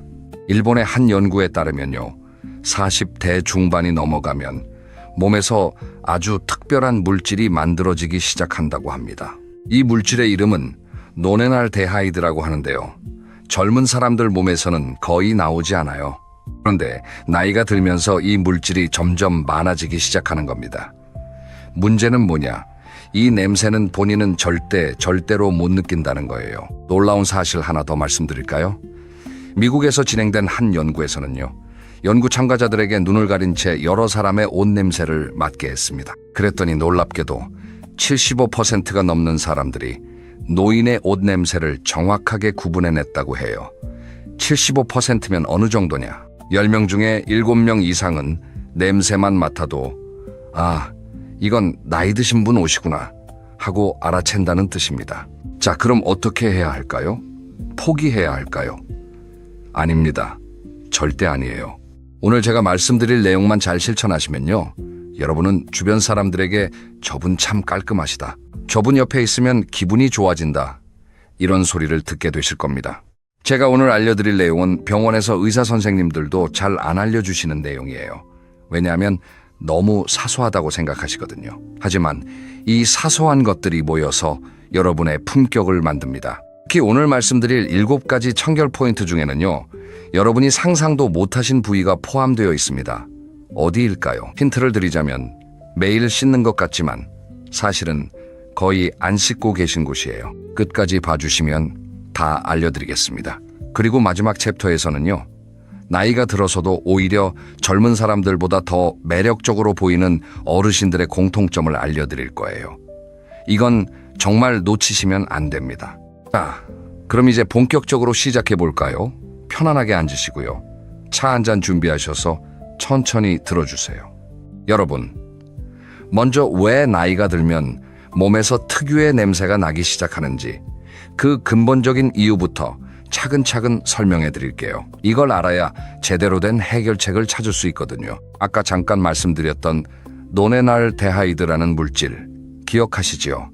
이 물질이 도대체 뭐냐? 쉽게 말씀드리면요, 우리 피부에는 피지라는 기름이 나와요. 젊을 때는 이 피지가 맑고 깨끗합니다. 그런데 나이가 들수록 이 피지 안에 있는 지방산이라는 성분이 산화가 돼요. 산화라는 게 뭐냐? 쇠가 녹쓰는 것처럼 우리 몸 안의 기름이 공기랑 만나서 변질되는 거예요. 그렇게 산화된 지방산이 바로 노네날데하이드라는 냄새 물질로 바뀌는 겁니다. 이게 언제부터 시작되느냐? 놀라지 마세요. 빠른 분은 40대 초반부터, 보통은 40대 중반부터 시작됩니다. 그리고 50대, 60대로 갈수록 점점 더 많이 만들어져요. 70대가 되면 20대에 비해서 이 물질이 무려 3배 이상 많이 나온다고 하니까요. 그러니 젊은 사람 눈에는, 아니 코에는 다르게 느껴질 수밖에 없는 거지요. 그런데 여기서 정말 중요한 이야기를 하나 해드릴게요. 이 냄새의 가장 무서운 점이 뭔지 아세요?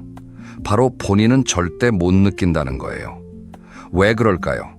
우리 코에는 후각 피로라는 현상이 있어요. 같은 냄새를 계속 맡으면요, 뇌가 이건 원래 있는 냄새구나 하고 무시해버립니다. 마치 시계 초침 소리를 처음엔 들리다가 나중엔 안 들리는 것처럼요.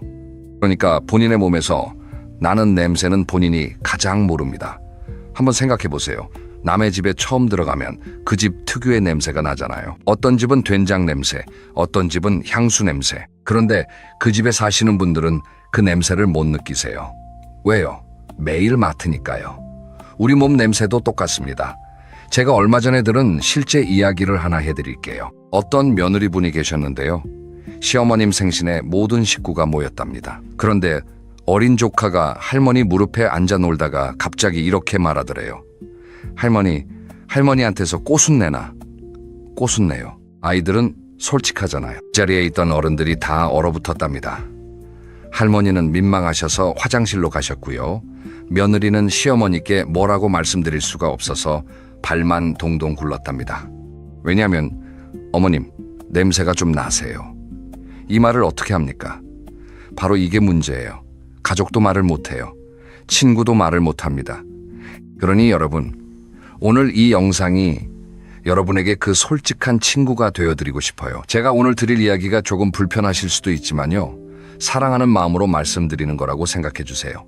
그리고 한 가지 더 기억하셔야 할 것이 있어요. 이 냄새는 더럽다의 문제가 아닙니다. 제가 처음에 더럽다라는 표현을 썼지만요, 사실 이건 몸의 자연스러운 변화예요. 아이가 들면 누구에게나 일어나는 일입니다.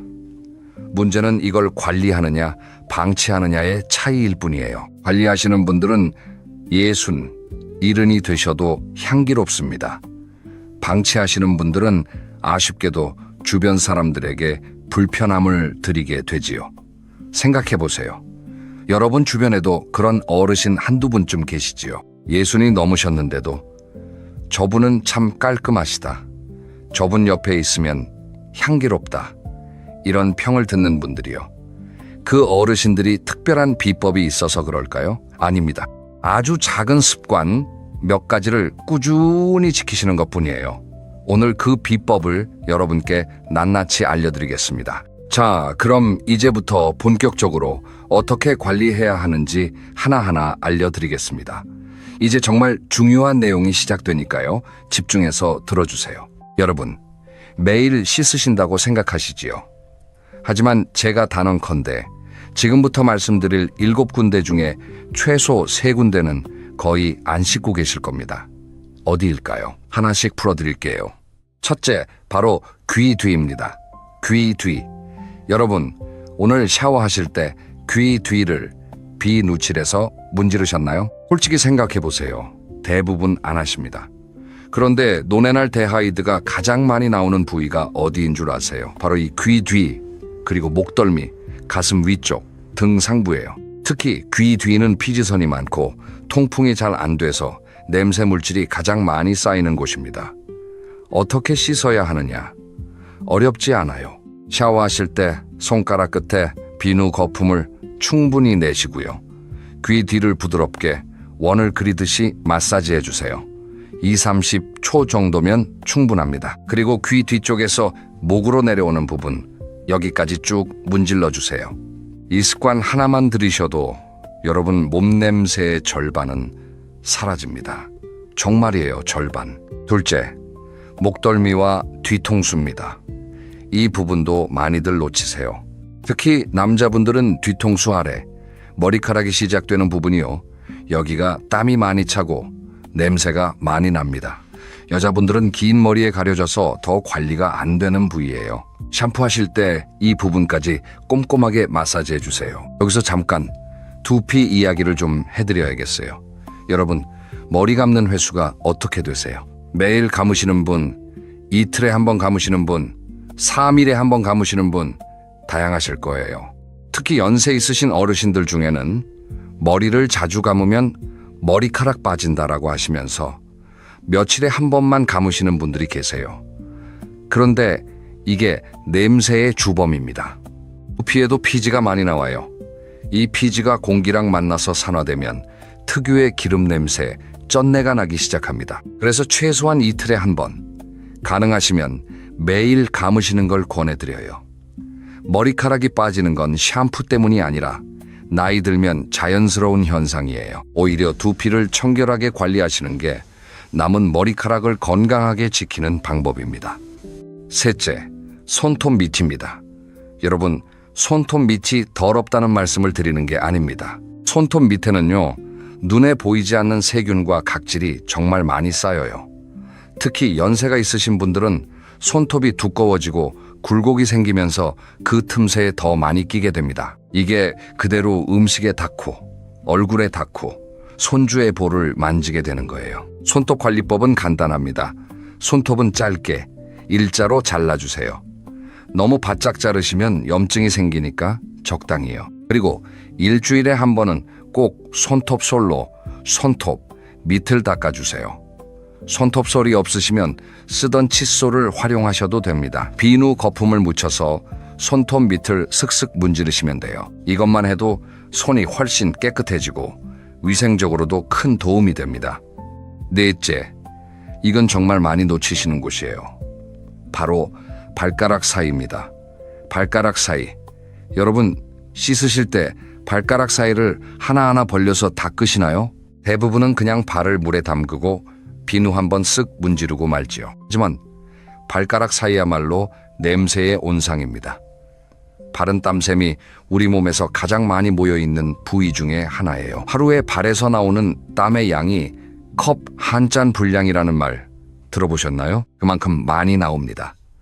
그 땀이 발가락 사이에서 증발하지 못하고 세균이랑 만나면 그 유명한 꼬랑내가 되는 거예요. 특히 양말을 신고 구두를 신으시는 분들은 더 심해집니다. 해결책은요, 씻으실 때 반드시 손가락을 발가락 사이에 넣어서 하나하나 문질러 주세요. 엄지와 검지 사이, 검지와 중지 사이, 이렇게 4군데를 다 닦으셔야 합니다. 그리고 씻은 후에는 꼭꼭 수건으로 발가락 사이에 물기를 완전히 닦아주세요.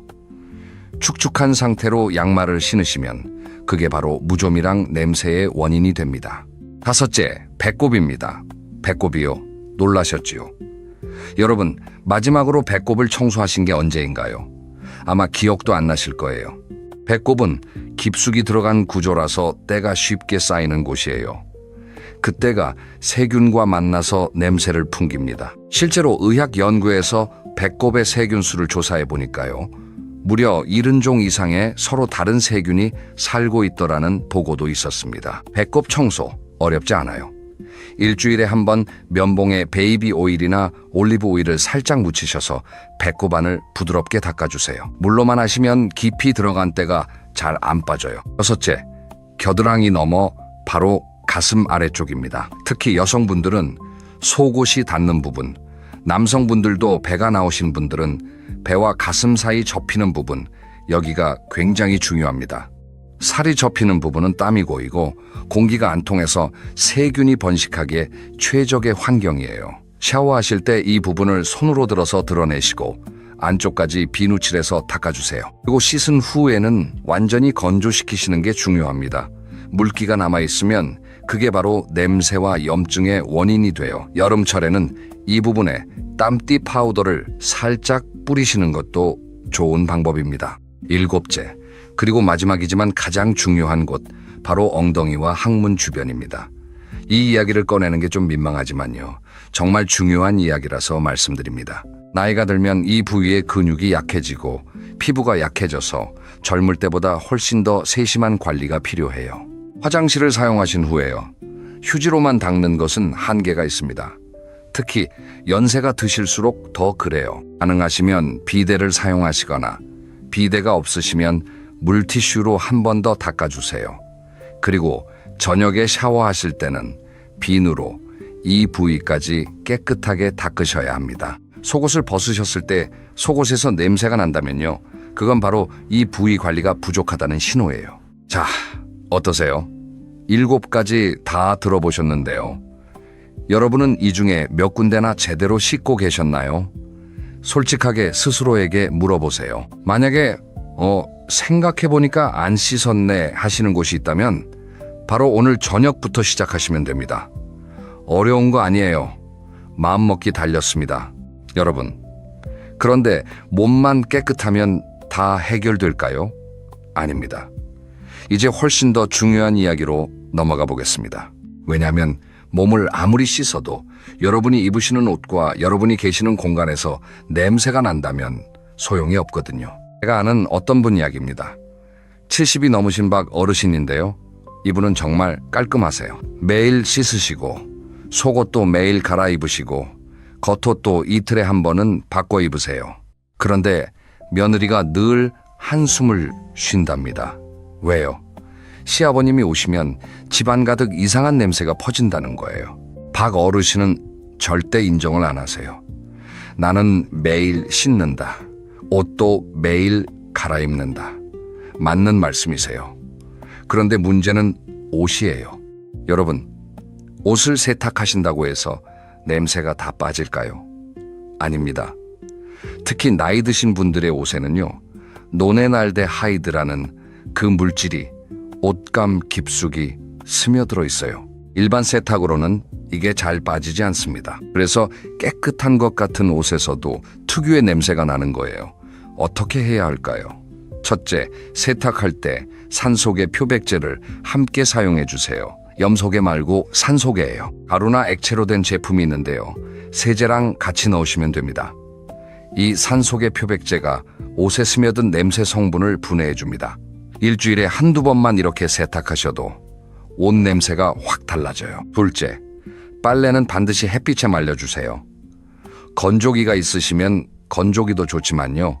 햇빛만큼 강력한 살균제는 없습니다. 햇빛의 자외선이 세균을 죽이고 남아있는 냄새 성분까지 분해해줘요. 특히 속옷, 양말, 수건은 반드시 햇빛에 말리시는 게 좋습니다. 셋째, 이건 정말 많은 분들이 놓치시는 부분인데요. 바로 옷장 관리입니다. 여러분, 옷장 문을 열었을 때 어떤 냄새가 나시나요? 새 옷 냄새가 나시나요? 아니면 뭔가 캐캐 묵은 냄새가 나시나요? 옷장은 밀폐된 공간이라서 습기가 차고 그 습기가 옷에 스며들어 냄새를 만들어냅니다. 옷장 관리는 이렇게 해주세요. 한 달에 한 번은 옷장 문을 활짝 열어서 환기해 주세요. 가능하면 옷들도 꺼내서 햇빛에 한번 쐬어주시면 더 좋습니다. 그리고 옷장 안에 제습제나 수칠 넣어주세요. 수치는 정말 좋아요. 일반 참수칠, 베개 커버 같은 천에 싸서 옷장에 넣어두시면 습기도 잡고 냄새도 잡아줍니다. 석 달에 한 번씩 교체해 주시면 돼요. 자, 이제 옷 이야기는 됐고요. 다음은 침구입니다. 이불, 베개, 매트리스. 이게 정말 큰 문제예요. 여러분, 마지막으로 이불을 빤 게 언제인가요? 베개 커버는요. 매트리스 청소는 하신 적 있으세요? 생각해 보세요. 우리는 하루에 7시간에서 8시간을 침대에서 보냅니다. 그 시간 동안 땀도 흘리고 피지도 나오고 각질도 떨어져요. 이게 다 이불과 베개에 스며드는 거예요. 그런데 이불을 한 달에 한 번도 안 빠시는 분들이 많으세요. 특히 두꺼운 겨울 이불은 1년에 한 번 빨까 말까 하지요. 이불 커버와 베개 커버는요, 일주일에 한 번은 꼭 세탁하셔야 합니다. 일주일이요. 이불 자체도 한 달에 한 번은 세탁하시거나 최소한 햇빛에 널어주세요. 베개는 1년에 한 번은 새 것으로 교체하시는 걸 권해드려요. 베개 속에는 정말 상상도 못할 만큼 많은 먼지 진드기가 살고 있습니다. 매트리스는 어떻게 하느냐? 석 달에 한 번은 진공 청소기로 매트리스를 청소해 주세요. 그리고 베이킹 소다를 뿌려서 30분 정도 두셨다가 청소기로 빨아들이시면 냄새 제거에 아주 효과적입니다. 햇빛이 좋은 날은 매트리스를 창가로 끌고 가서 햇빛을 쐬어주시면 더 좋고요. 그 다음은 집 안 공간입니다. 특히 현관과 화장실. 여러분, 집에 손님이 오시면 가장 먼저 어디를 보실까요? 거실이요. 맞아요. 하지만 가장 먼저 무엇을 느끼실까요? 바로 냄새입니다. 현관문을 열자마자 풍겨오는 집 냄새. 이게 첫인상을 결정합니다. 현관 관리는요, 신발 관리부터 시작하세요. 오래된 신발, 낡은 신발은 과감하게 버리세요. 신발 안에는 땀과 세균이 가득합니다.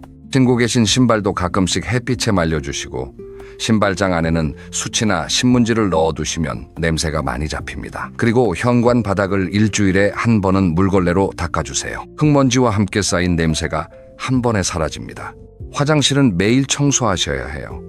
특히 변기 주변, 바닥의 머리카락, 세면대 주변의 물때, 이런 것들이 냄새의 원인입니다. 그리고 환풍기 꼭 돌려주세요. 샤워하실 때도, 볼일 보신 후에도 화장실의 습기가 집 전체 냄새를 좌우합니다. 주방도 마찬가지예요. 특히 음식물 쓰레기통, 뚜껑이 있는 것을 사용하시고 매일 비우세요. 싱크대 배수구에도 석주에 한 번은 베이킹소다와 식초를 부어서 청소해 주세요. 가스레인지 주변의 기름때도 일주일에 한 번은 닦아주시고요. 자, 여기까지가 집과 옷 관리였습니다. 이제 정말 중요한 이야기로 넘어가 볼게요. 바로 입냄새입니다. 여러분, 혹시 이런 경험 있으세요? 이거는 누군가와 대화를 나누는데 상대방이 슬쩍슬쩍 뒤로 물러서는 것 같은 느낌 있으셨지요? 그게 바로 입 냄새 때문일 가능성이 높습니다. 입 냄새, 구취라고도 하지요. 이건 정말 많은 분들이 고민하시면서도 입 밖으로 꺼내지 못하는 문제예요. 그리고 나이가 들수록 더 심해집니다. 왜 그럴까요? 여러 가지 이유가 있어요. 첫째, 침의 양이 줄어듭니다. 침은요, 우리 입안의 자연 청소부예요. 음식물 찌꺼기를 씻어내고 세균의 번식을 막아줍니다. 그런데 나이가 들면 침샘의 기능이 떨어져서 침이 적게 나와요. 이걸 구강건조증이라고 합니다. 입이 마르면 세균이 번식하기 좋은 환경이 되고 그게 바로 입냄새가 됩니다. 둘째, 치주 질환이에요. 잇몸병이지요. 나이가 드시면 잇몸이 약해지고 치아와 잇몸 사이에 틈이 생깁니다. 그 틈에 음식물이 끼고 세균이 번식하면서 엄청난 냄새를 만들어내요. 심한 경우에는 바로 옆 사람도 못 견딜 정도로 심해집니다. 셋째, 틀니나 임플란트 관리 부족이에요. 틀니를 하신 분들 매일 제대로 닦고 계신가요? 틀니도 자연 치아만큼, 아니 어쩌면 더 꼼꼼하게 관리하셔야 합니다. 임플란트를 하신 분들도 마찬가지예요. 그럼 어떻게 관리해야 할까요? 가장 기본은 양치질입니다. 하루에 3번, 식사 후 30분 이내예요. 그런데 중요한 건 어떻게 닦느냐입니다. 대부분은 칫솔질을 너무 세게 그리고 너무 빨리 하세요. 양치질은요, 최소 2분, 가능하면 3분 이상 해야 합니다. 그리고 부드럽게 원을 그리듯이 닦으셔야 해요. 세게 문지르시면 잇몸이 상합니다. 그리고 치간 칫솔과 치실 사용하세요. 칫솔만으로는 치아 사이의 음식물을 완전히 제거할 수 없어요. 하루에 한 번, 자기 전에 꼭 치실을 사용하시고 치아 사이 공간이 넓으신 분들은 치간 칫솔도 함께 사용하세요. 처음엔 어색하시겠지만 일주일만 하시면 익숙해집니다. 이제 가장 중요한 이야기예요. 혀 관리. 여러분, 혀를 닦으신 적이 있으세요? 혀에는요, 엄청난 양의 세균이 삽니다. 혀 표면을 자세히 보시면 하얗거나 누런 설태가 끼어 있지요. 이게 바로 입냄새의 가장 큰 원인이에요. 입냄새의 80%가 혀에서 난다는 연구도 있습니다. 혀 닦는 법은요, 혀 클리너라고 하는 도구가 있습니다. 약국이나 마트에서 쉽게 구하실 수 있어요. 이걸로 혀 안쪽에서 앞쪽으로 살살 긁어주시면 됩니다. 칫솔 뒤쪽에 혀 클리너가 달린 제품도 있어요. 하루에 한 번 아침에 일어나셔서 꼭 해주세요. 처음에는 구역질이 날 수도 있는데요. 조금씩 익숙해지시면 됩니다. 그리고 물을 자주 드세요. 하루에 물 8잔, 약 1.5리터에서 2리터 정도 드시는 게 좋습니다. 물은 입안을 촉촉하게 유지해주고 세균 번식을 막아줍니다. 특히 아침에 일어나셔서 첫 물 한 잔, 이게 정말 중요해요. 밤새 마른 입안을 씻어주는 역할을 합니다. 틀니 관리법도 말씀드릴게요. 틀니는 매 식사 후에 빼서 흐르는 물에 씻어주세요. 그리고 저녁에 주무시기 전에는 틀니 전용 세정제를 사용해서 깨끗하게 닦으신 후 물이나 세정액에 담가서 보관하세요. 절대 마른 상태로 보관하시면 안 됩니다. 변형되거나 세균이 번식할 수 있어요. 그리고 1년에 한 번은 치과에 가셔서 틀니 상태를 점검받으세요. 임플란트를 하신 분들은 더욱 주의하셔야 합니다. 임플란트 주변에 염증이 생기면 임플란트 주위염이라고 해서 심하면 임플란트 자체를 못 쓰게 될 수도 있어요. 그래서 임플란트 전용 칫솔과 치간 칫솔을 사용하셔서 꼼꼼하게 관리하시고 6개월에 한 번은 꼭 치과 정기 검진을 받으세요. 마지막으로 구강 청결제 사용도 도움이 됩니다. 양치질 후에 30초 정도 가글 해주세요. 단 알코올이 많이 들어간 제품은 오히려 입안을 건조하게 만들 수 있으니까요. 무알코올 제품을 추천드립니다. 그리고 구강 청결제는 양치질을 대체하는 게 아니라 보조하는 거라는 점 꼭 기억해 주세요. 자, 여기까지가 입 관리였는데요. 어떠세요? 생각보다 꼼꼼하게 해야 할 것들이 많지요. 그런데 이게 다가 아닙니다. 아무리 몸을 씻고 이를 닦아도 여러분이 드시는 음식과 생활 습관이 잘못되어 있으면 냄새는 계속 납니다. 이제 그 이야기를 해볼게요. 여러분, 신토불이라는 말 들어보셨죠? 몸과 흙은 둘이 아니라는 뜻이에요. 우리가 먹는 음식이 곧 우리 몸이 된다는 말이기도 합니다. 그러니 여러분이 드시는 음식이 여러분의 체취를 만들어요. 어떤 음식이 냄새를 심하게 만들까요? 첫째, 마늘과 양파입니다. 이건 다들 아시죠? 마늘과 양파에 들어있는 황화합물이 피를 타고 돌다가 폐로 나오면서 입냄새를 만듭니다. 그리고 땀으로도 배출돼요. 양치질을 해도 잘 안 없어지는 이유가 이거예요. 뿌리부터 올라오는 냄새라서요. 물론 마늘과 양파는 건강에 좋은 음식이에요. 완전히 피하시라는 게 아닙니다. 다만 중요한 자리에 나가시거나 사람을 만나실 때는 전날 저녁부터 조절하시는 게 좋아요. 드신 후에는 우유 한 잔, 녹차 한 잔 드시면 냄새가 많이 줄어듭니다. 둘째, 기름진 음식과 고기입니다. 특히 붉은 고기, 소고기와 돼지고기를 많이 드시면 땀샘에서 나오는 분비물이 많아지고 그게 세균과 만나 강한 냄새를 만들어요. 그리고 기름진 음식은 소화가 잘 안 되면서 몸 안에서 독소를 만드는데 이게 피부를 통해 나오면서 체취를 바꿉니다. 셋째, 가공식품과 술입니다. 라면, 과자, 햄, 소시지 같은 가공식품에는 화학 첨가물이 많이 들어있어요. 이게 몸 안에서 제대로 분해되지 못하면 독소가 되어 냄새를 만듭니다. 술은 특히 심해요. 알코올이 몸에서 분해될 때 아세트알데하이드라는 물질이 만들어지는데 이게 입냄새와 땀냄새를 엄청 심하게 만듭니다. 술 드신 다음 날 본인도 모르게 술 냄새가 피부에서 나는 이유가 이거예요. 넷째, 설탕과 단 음식입니다. 설탕은 몸 안에서 세균의 먹이가 돼요. 특히 입안의 세균이 설탕을 먹고 번식하면서 입냄새를 만듭니다. 그리고 단 음식을 많이 드시면 당뇨의 위험도 높아지는데요.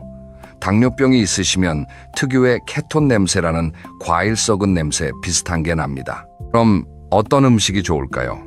첫째, 녹색 채소입니다. 시금치, 상추, 깨씹 같은 녹색 잎채소에는 엽록소라는 성분이 풍부한데요. 이게 천연 탈취제 역할을 합니다. 매 식사마다 녹색 채소를 한 접시씩 드세요. 샐러리나 파슬리 같은 허브도 아주 좋습니다. 둘째, 과일입니다. 특히 사과와 배. 사과는 천연 칫솔이라고 불릴 만큼 입안을 깨끗하게 해줘요. 식사 후에 사과 한 조각 드시면 양치질한 것 같은 효과를 볼 수 있습니다. 배도 마찬가지고요. 딸기, 키위, 귤 같은 비타민C가 풍부한 과일도 체취 개선에 도움이 됩니다. 셋째, 녹차입니다. 녹차에 들어있는 카테킨이라는 성분이 냄새 제거에 탁월한 효과가 있어요. 특히 식사 후에 따뜻한 녹차 한 잔은 입냄새와 몸냄새를 동시에 잡아줍니다. 하루에 2~3잔 정도 꾸준히 드시는 걸 추천드려요. 넷째, 발효식품입니다. 김치, 된장, 청국장, 요구르트. 이런 발효식품에는 좋은 유산균이 많이 들어있어요. 장내 환경을 건강하게 만들어서 몸 안에서부터 냄새를 줄여줍니다. 다만 청국장은 드신 직후에는 냄새가 좀 날 수 있으니까 사람 만나시기 전에는 피하세요. 다섯째, 물입니다. 물을 충분히 드시는 게 정말 중요해요. 물은 몸 안의 독소를 씻어내고 신진대사를 원활하게 해줍니다. 하루에 2리터 정도 큰 페트병 하나 분량을 목표로 드세요. 커피나 차 말고 순수한 물로요. 그 다음은 운동과 땀 관리 이야기입니다. 여러분, 나이 들면 땀도 안 난다라고 생각하시나요? 그런데 오히려 그게 문제예요. 젊을 때는 땀을 많이 흘려서 몸 안에 노폐물이 자연스럽게 배출돼요. 그런데 나이가 들면 땀샘의 기능이 떨어져서 노폐물이 제대로 배출되지 못하고 몸 안에 쌓입니다. 그게 결국 다른 형태로 나와서 체취가 되는 거예요. 그래서 운동이 꼭 필요합니다. 격한 운동이 아니어도 돼요. 하루에 30분, 땀이 살짝 날 정도의 걷기. 이 정도면 충분합니다. 걷기는 전신 운동이면서 무릎에 부담이 적어서 연세 있으신 분들에게 가장 좋은 운동이에요. 아침에 햇살을 받으며 공원을 걸으시거나 저녁 식사 후에 동네 한 바퀴 산책하시는 것. 이것만 꾸준히 하셔도 몸 안에 독소가 빠져나갑니다. 운동 후에는 반드시 샤워하세요. 땀이 마르면서 세균이 번식하면 그게 바로 냄새의 원인이 됩니다. 운동 후 30분 이내에 샤워하시는 게 좋아요. 그리고 사우나와 반신욕도 추천드려요. 일주일에 한두 번 정도 사우나나 반신욕을 하시면 피부에 땀샘이 열리면서 노폐물이 대거 배출됩니다. 이걸 해독 효과라고 하지요. 반신욕은 집에서도 쉽게 할 수 있어요. 욕조에 배꼽 높이까지 물을 받으시고 따뜻한 물에 20분에서 30분 정도 담그시면 됩니다. 그 후에 비누로 깨끗이 씻어내시면 몸이 정말 가벼워지는 걸 느끼실 수 있을 거예요. 영양제도 짧게 말씀드릴게요. 나이가 드시면 영양 흡수율이 떨어지기 때문에 적절한 영양제 섭취가 도움이 됩니다. 특히 추천드리는 건 첫째, 비타민C. 항산화 작용으로 노네날데하이드 생성을 줄여줍니다. 둘째, 유산균. 장내 환경을 개선해서 체취를 줄여줍니다. 셋째, 오메가3. 염증을 줄이고 피부 건강을 지켜줍니다. 다만 영양제는 약이 아니니까 지병이 있으신 분들은 의사 선생님과 상의하신 후에 드시는 게 좋습니다. 이제 정말 마지막 챕터예요. 지금까지는 주로 냄새를 없애는 법에 대해 말씀드렸다면 이제는 품격 있게 나이 드는 법에 대해 말씀드리겠습니다. 단순히 냄새만 없앤다고 해서 멋진 어르신이 되는 건 아니에요. 몇 가지 요소가 더 필요합니다. 여러분, 주변에 참 멋지게 나이 드신 분들 있지요?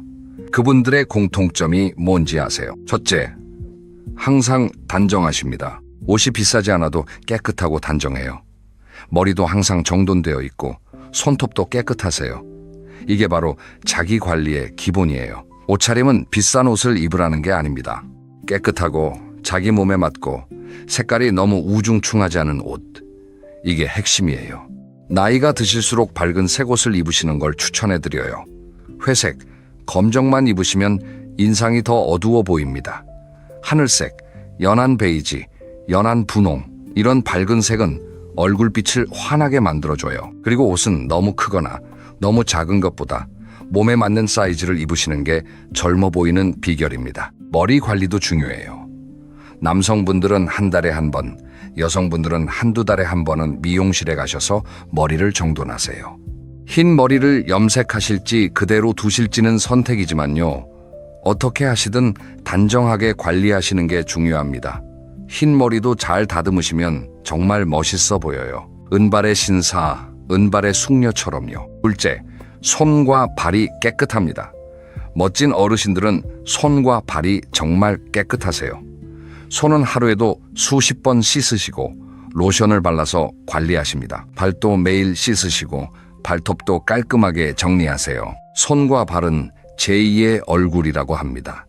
상대방이 악수를 할 때, 신발을 벗을 때 이분의 성격과 생활 습관이 그대로 드러납니다. 손 관리 팁 하나 드릴게요. 나이가 드시면 손등에 검버섯이 생기고 피부가 건조해집니다. 손을 씻으신 후에는 반드시 핸드크림을 발라주세요. 밤에 주무시기 전에는 손과 발에 크림을 듬뿍 바르시고 면장갑과 면양말을 신고 주무시면 아침에 피부가 몰라보게 부드러워집니다. 셋째, 향기가 납니다. 냄새 말고 향기요. 멋진 어르신들은 은은한 향기가 나세요. 강한 향수가 아니라 깨끗한 비누 향이나 은은한 로션 향이요. 이건 정말 중요해요. 우리가 누군가를 만났을 때 그 사람의 기억은 시각과 후각으로 남습니다. 좋은 향기로 기억되는 분이 되세요. 향기를 만드는 방법은요. 샤워 후에 로션이나 보디 오일을 발라주세요. 향이 은은한 제품으로요. 그리고 옷에 섬유 유연제를 사용하시면 옷에서도 좋은 향이 납니다. 향수는 살짝만, 손목이나 귀 뒤에 한 번씩만 뿌리시면 됩니다. 너무 많이 뿌리시면 오히려 거부감을 줘요. 넷째, 미소가 있습니다. 이게 정말 중요해요. 멋지게 나이 드신 분들은 얼굴에 미소가 있으세요. 웃으실 때 주름이 자연스럽게 생기는 웃음주름이 보기 좋지요. 찡그리고 계신 어르신보다 웃고 계신 어르신이 훨씬 젊어 보이고 매력적으로 보입니다. 그점 미소는 연습이 필요해요. 거울 앞에서 하루에 한 번 활짝 웃는 연습을 해보세요. 입꼬리를 올리고 눈도 같이 웃으시는 거예요. 처음에는 어색하실 거예요. 그런데 일주일만 해보세요. 얼굴이 달라집니다. 그리고 자연스러운 미소가 몸에 배게 돼요. 다섯째, 자세가 꼿꼿합니다. 멋지게 나이 드신 분들은 등이 꼿꼿하세요. 허리도 펴고 어깨도 열려 있어요. 이게 얼마나 중요한지 아세요? 자세 하나만 바꾸셔도 10살은 젊어 보이세요. 정말이에요. 나이가 드시면 자연스럽게 등이 굽고 어깨가 말리기 쉬워요. 근육이 약해지고 뼈도 약해지면서요. 그래서 의식적으로 자세를 바르게 하시는 게 중요합니다. 걸으실 때는 머리를 들고 어깨를 뒤로 하시고 배에 힘을 주세요. 앉으실 때도 허리를 펴고 앉으세요. 이 간단한 자세 교정이 여러분의 인상을 완전히 바꿉니다. 그리고 스트레칭을 매일 해주세요. 아침에 일어나셨을 때 5분, 저녁에 주무시기 전에 5분, 가볍게 몸을 풀어주시면 근육이 유연해지고 자세도 좋아집니다. 유튜브에 어르신 스트레칭이라고 검색하시면 따라하실 수 있는 영상이 많이 나와요. 여섯째, 말씨가 고우십니다. 멋진 어르신들은 말씨가 참 고우세요. 큰 소리로 화를 내지 않으시고 부드럽게 말씀하세요. 젊은 사람을 만나도 존중하는 태도로 대하시고 자기 자랑보다는 상대방 이야기를 더 많이 들어주세요. 이게 바로 품격입니다. 여러분, 세월이 흐르면서 우리는 자연스럽게 고집이 세지고 말이 많아지고 잔소리가 늘어요. 이건 어쩔 수 없는 변화입니다. 하지만 의식적으로 노력하시면 다릅니다. 말하기 전에 한번 생각하시고 상대방 말을 끝까지 들어주시고 맞아요, 그러게요, 같은 공감의 말을 자주 해주세요. 그러면 주변 사람들이 여러분을 찾아옵니다. 일곱째, 꾸준히 배우십니다. 멋진 어르신들은 배움을 멈추지 않으세요. 새로운 기술도 배우시고 새로운 사람도 만나시고 새로운 취미도 가지세요. 이게 얼마나 멋진 모습인지 아세요? 나이가 들어서도 호기심 가득한 눈빛, 이게 바로 젊음의 비결이에요. 스마트폰 사용법을 배우시거나 새로운 운동을 시작하시거나 책을 읽으시거나 뭐든 좋습니다. 뇌에 자극을 주는 활동을 꾸준히 하세요. 그러면 치매 예방도 되고 무엇보다 삶이 즐거워집니다. 즐거운 사람에게서는 긍정적인 에너지가 뿜어져 나와요. 그게 바로 사람들이 다가오고 싶은 어르신의 모습입니다. 자, 여러분, 이제 오늘 영상의 마지막 부분입니다. 지금까지 정말 많은 이야기를 나눴지요. 제가 말씀드린 내용을 잠깐 정리해 드릴게요. 첫째, 나이가 들면 노네날데하이드라는 냄새 물질이 몸에서 많이 만들어집니다.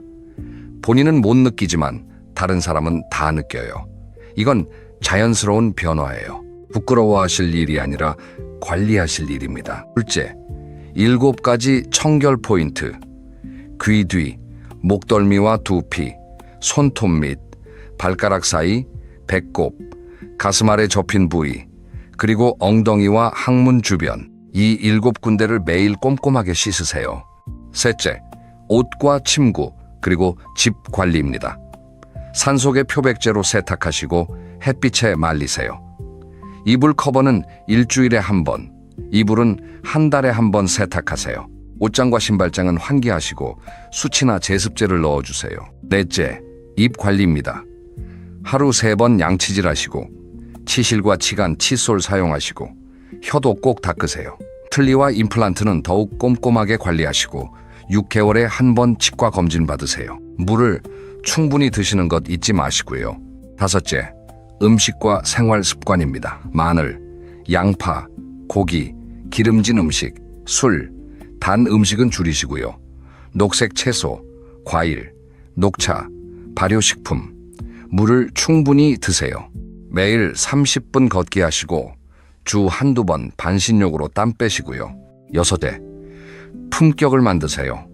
단정한 옷차림, 깨끗한 손발, 은은한 향기, 밝은 미소, 꼿꼿한 자세, 고운 말씨, 끊임없는 배움. 이 7가지가 여러분을 멋진 어르신으로 만들어줍니다. 자, 이 많은 것을 다 한 번에 하시라는 건 아닙니다. 오늘부터 딱 3가지만 시작해보세요. 첫째, 오늘 저녁 샤워하실 때 귀 뒤와 목덜미를 꼼꼼하게 닦기. 둘째, 자기 전에 물 한 잔 드시고 혀 닦기. 셋째, 내일 아침 베개 커버 빨기. 이 3가지만 일주일 동안 해보세요. 분명히 변화를 느끼실 거예요. 그리고 한 가지만 더 말씀드릴게요. 여러분, 나이가 들어서 냄새가 나는 건 죄가 아닙니다. 방치하는 게 문제일 뿐이에요. 오늘 이 영상을 끝까지 봐주신 것만으로도 여러분은 이미 변화를 시작하신 겁니다.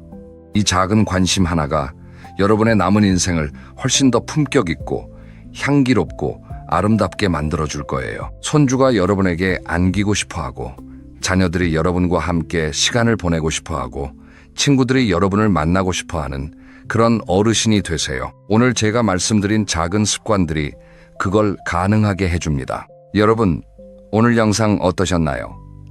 도움이 되셨다면 좋아요와 구독 부탁드려요.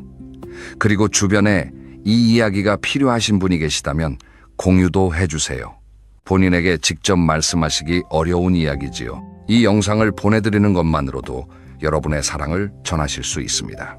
다음 영상에서는요, 나이 들어도 젊어 보이는 사람들의 7가지 공통점에 대해 이야기 나눠볼게요. 피부 관리부터 표정, 옷차림, 대화법까지. 실제로 주변 분들이 나이보다 훨씬 젊어 보이시네요 라는 말을 듣게 해드릴 노하우를 총 정리해서 준비하고 있으니까요. 꼭 구독하시고 알림 설정해주세요. 오늘도 제 이야기 끝까지 들어주셔서 정말 감사합니다. 여러분 모두 건강하시고 향기로운 하루 보내세요. 다음 영상에서 다시 만나 뵙겠습니다. 안녕히 계세요.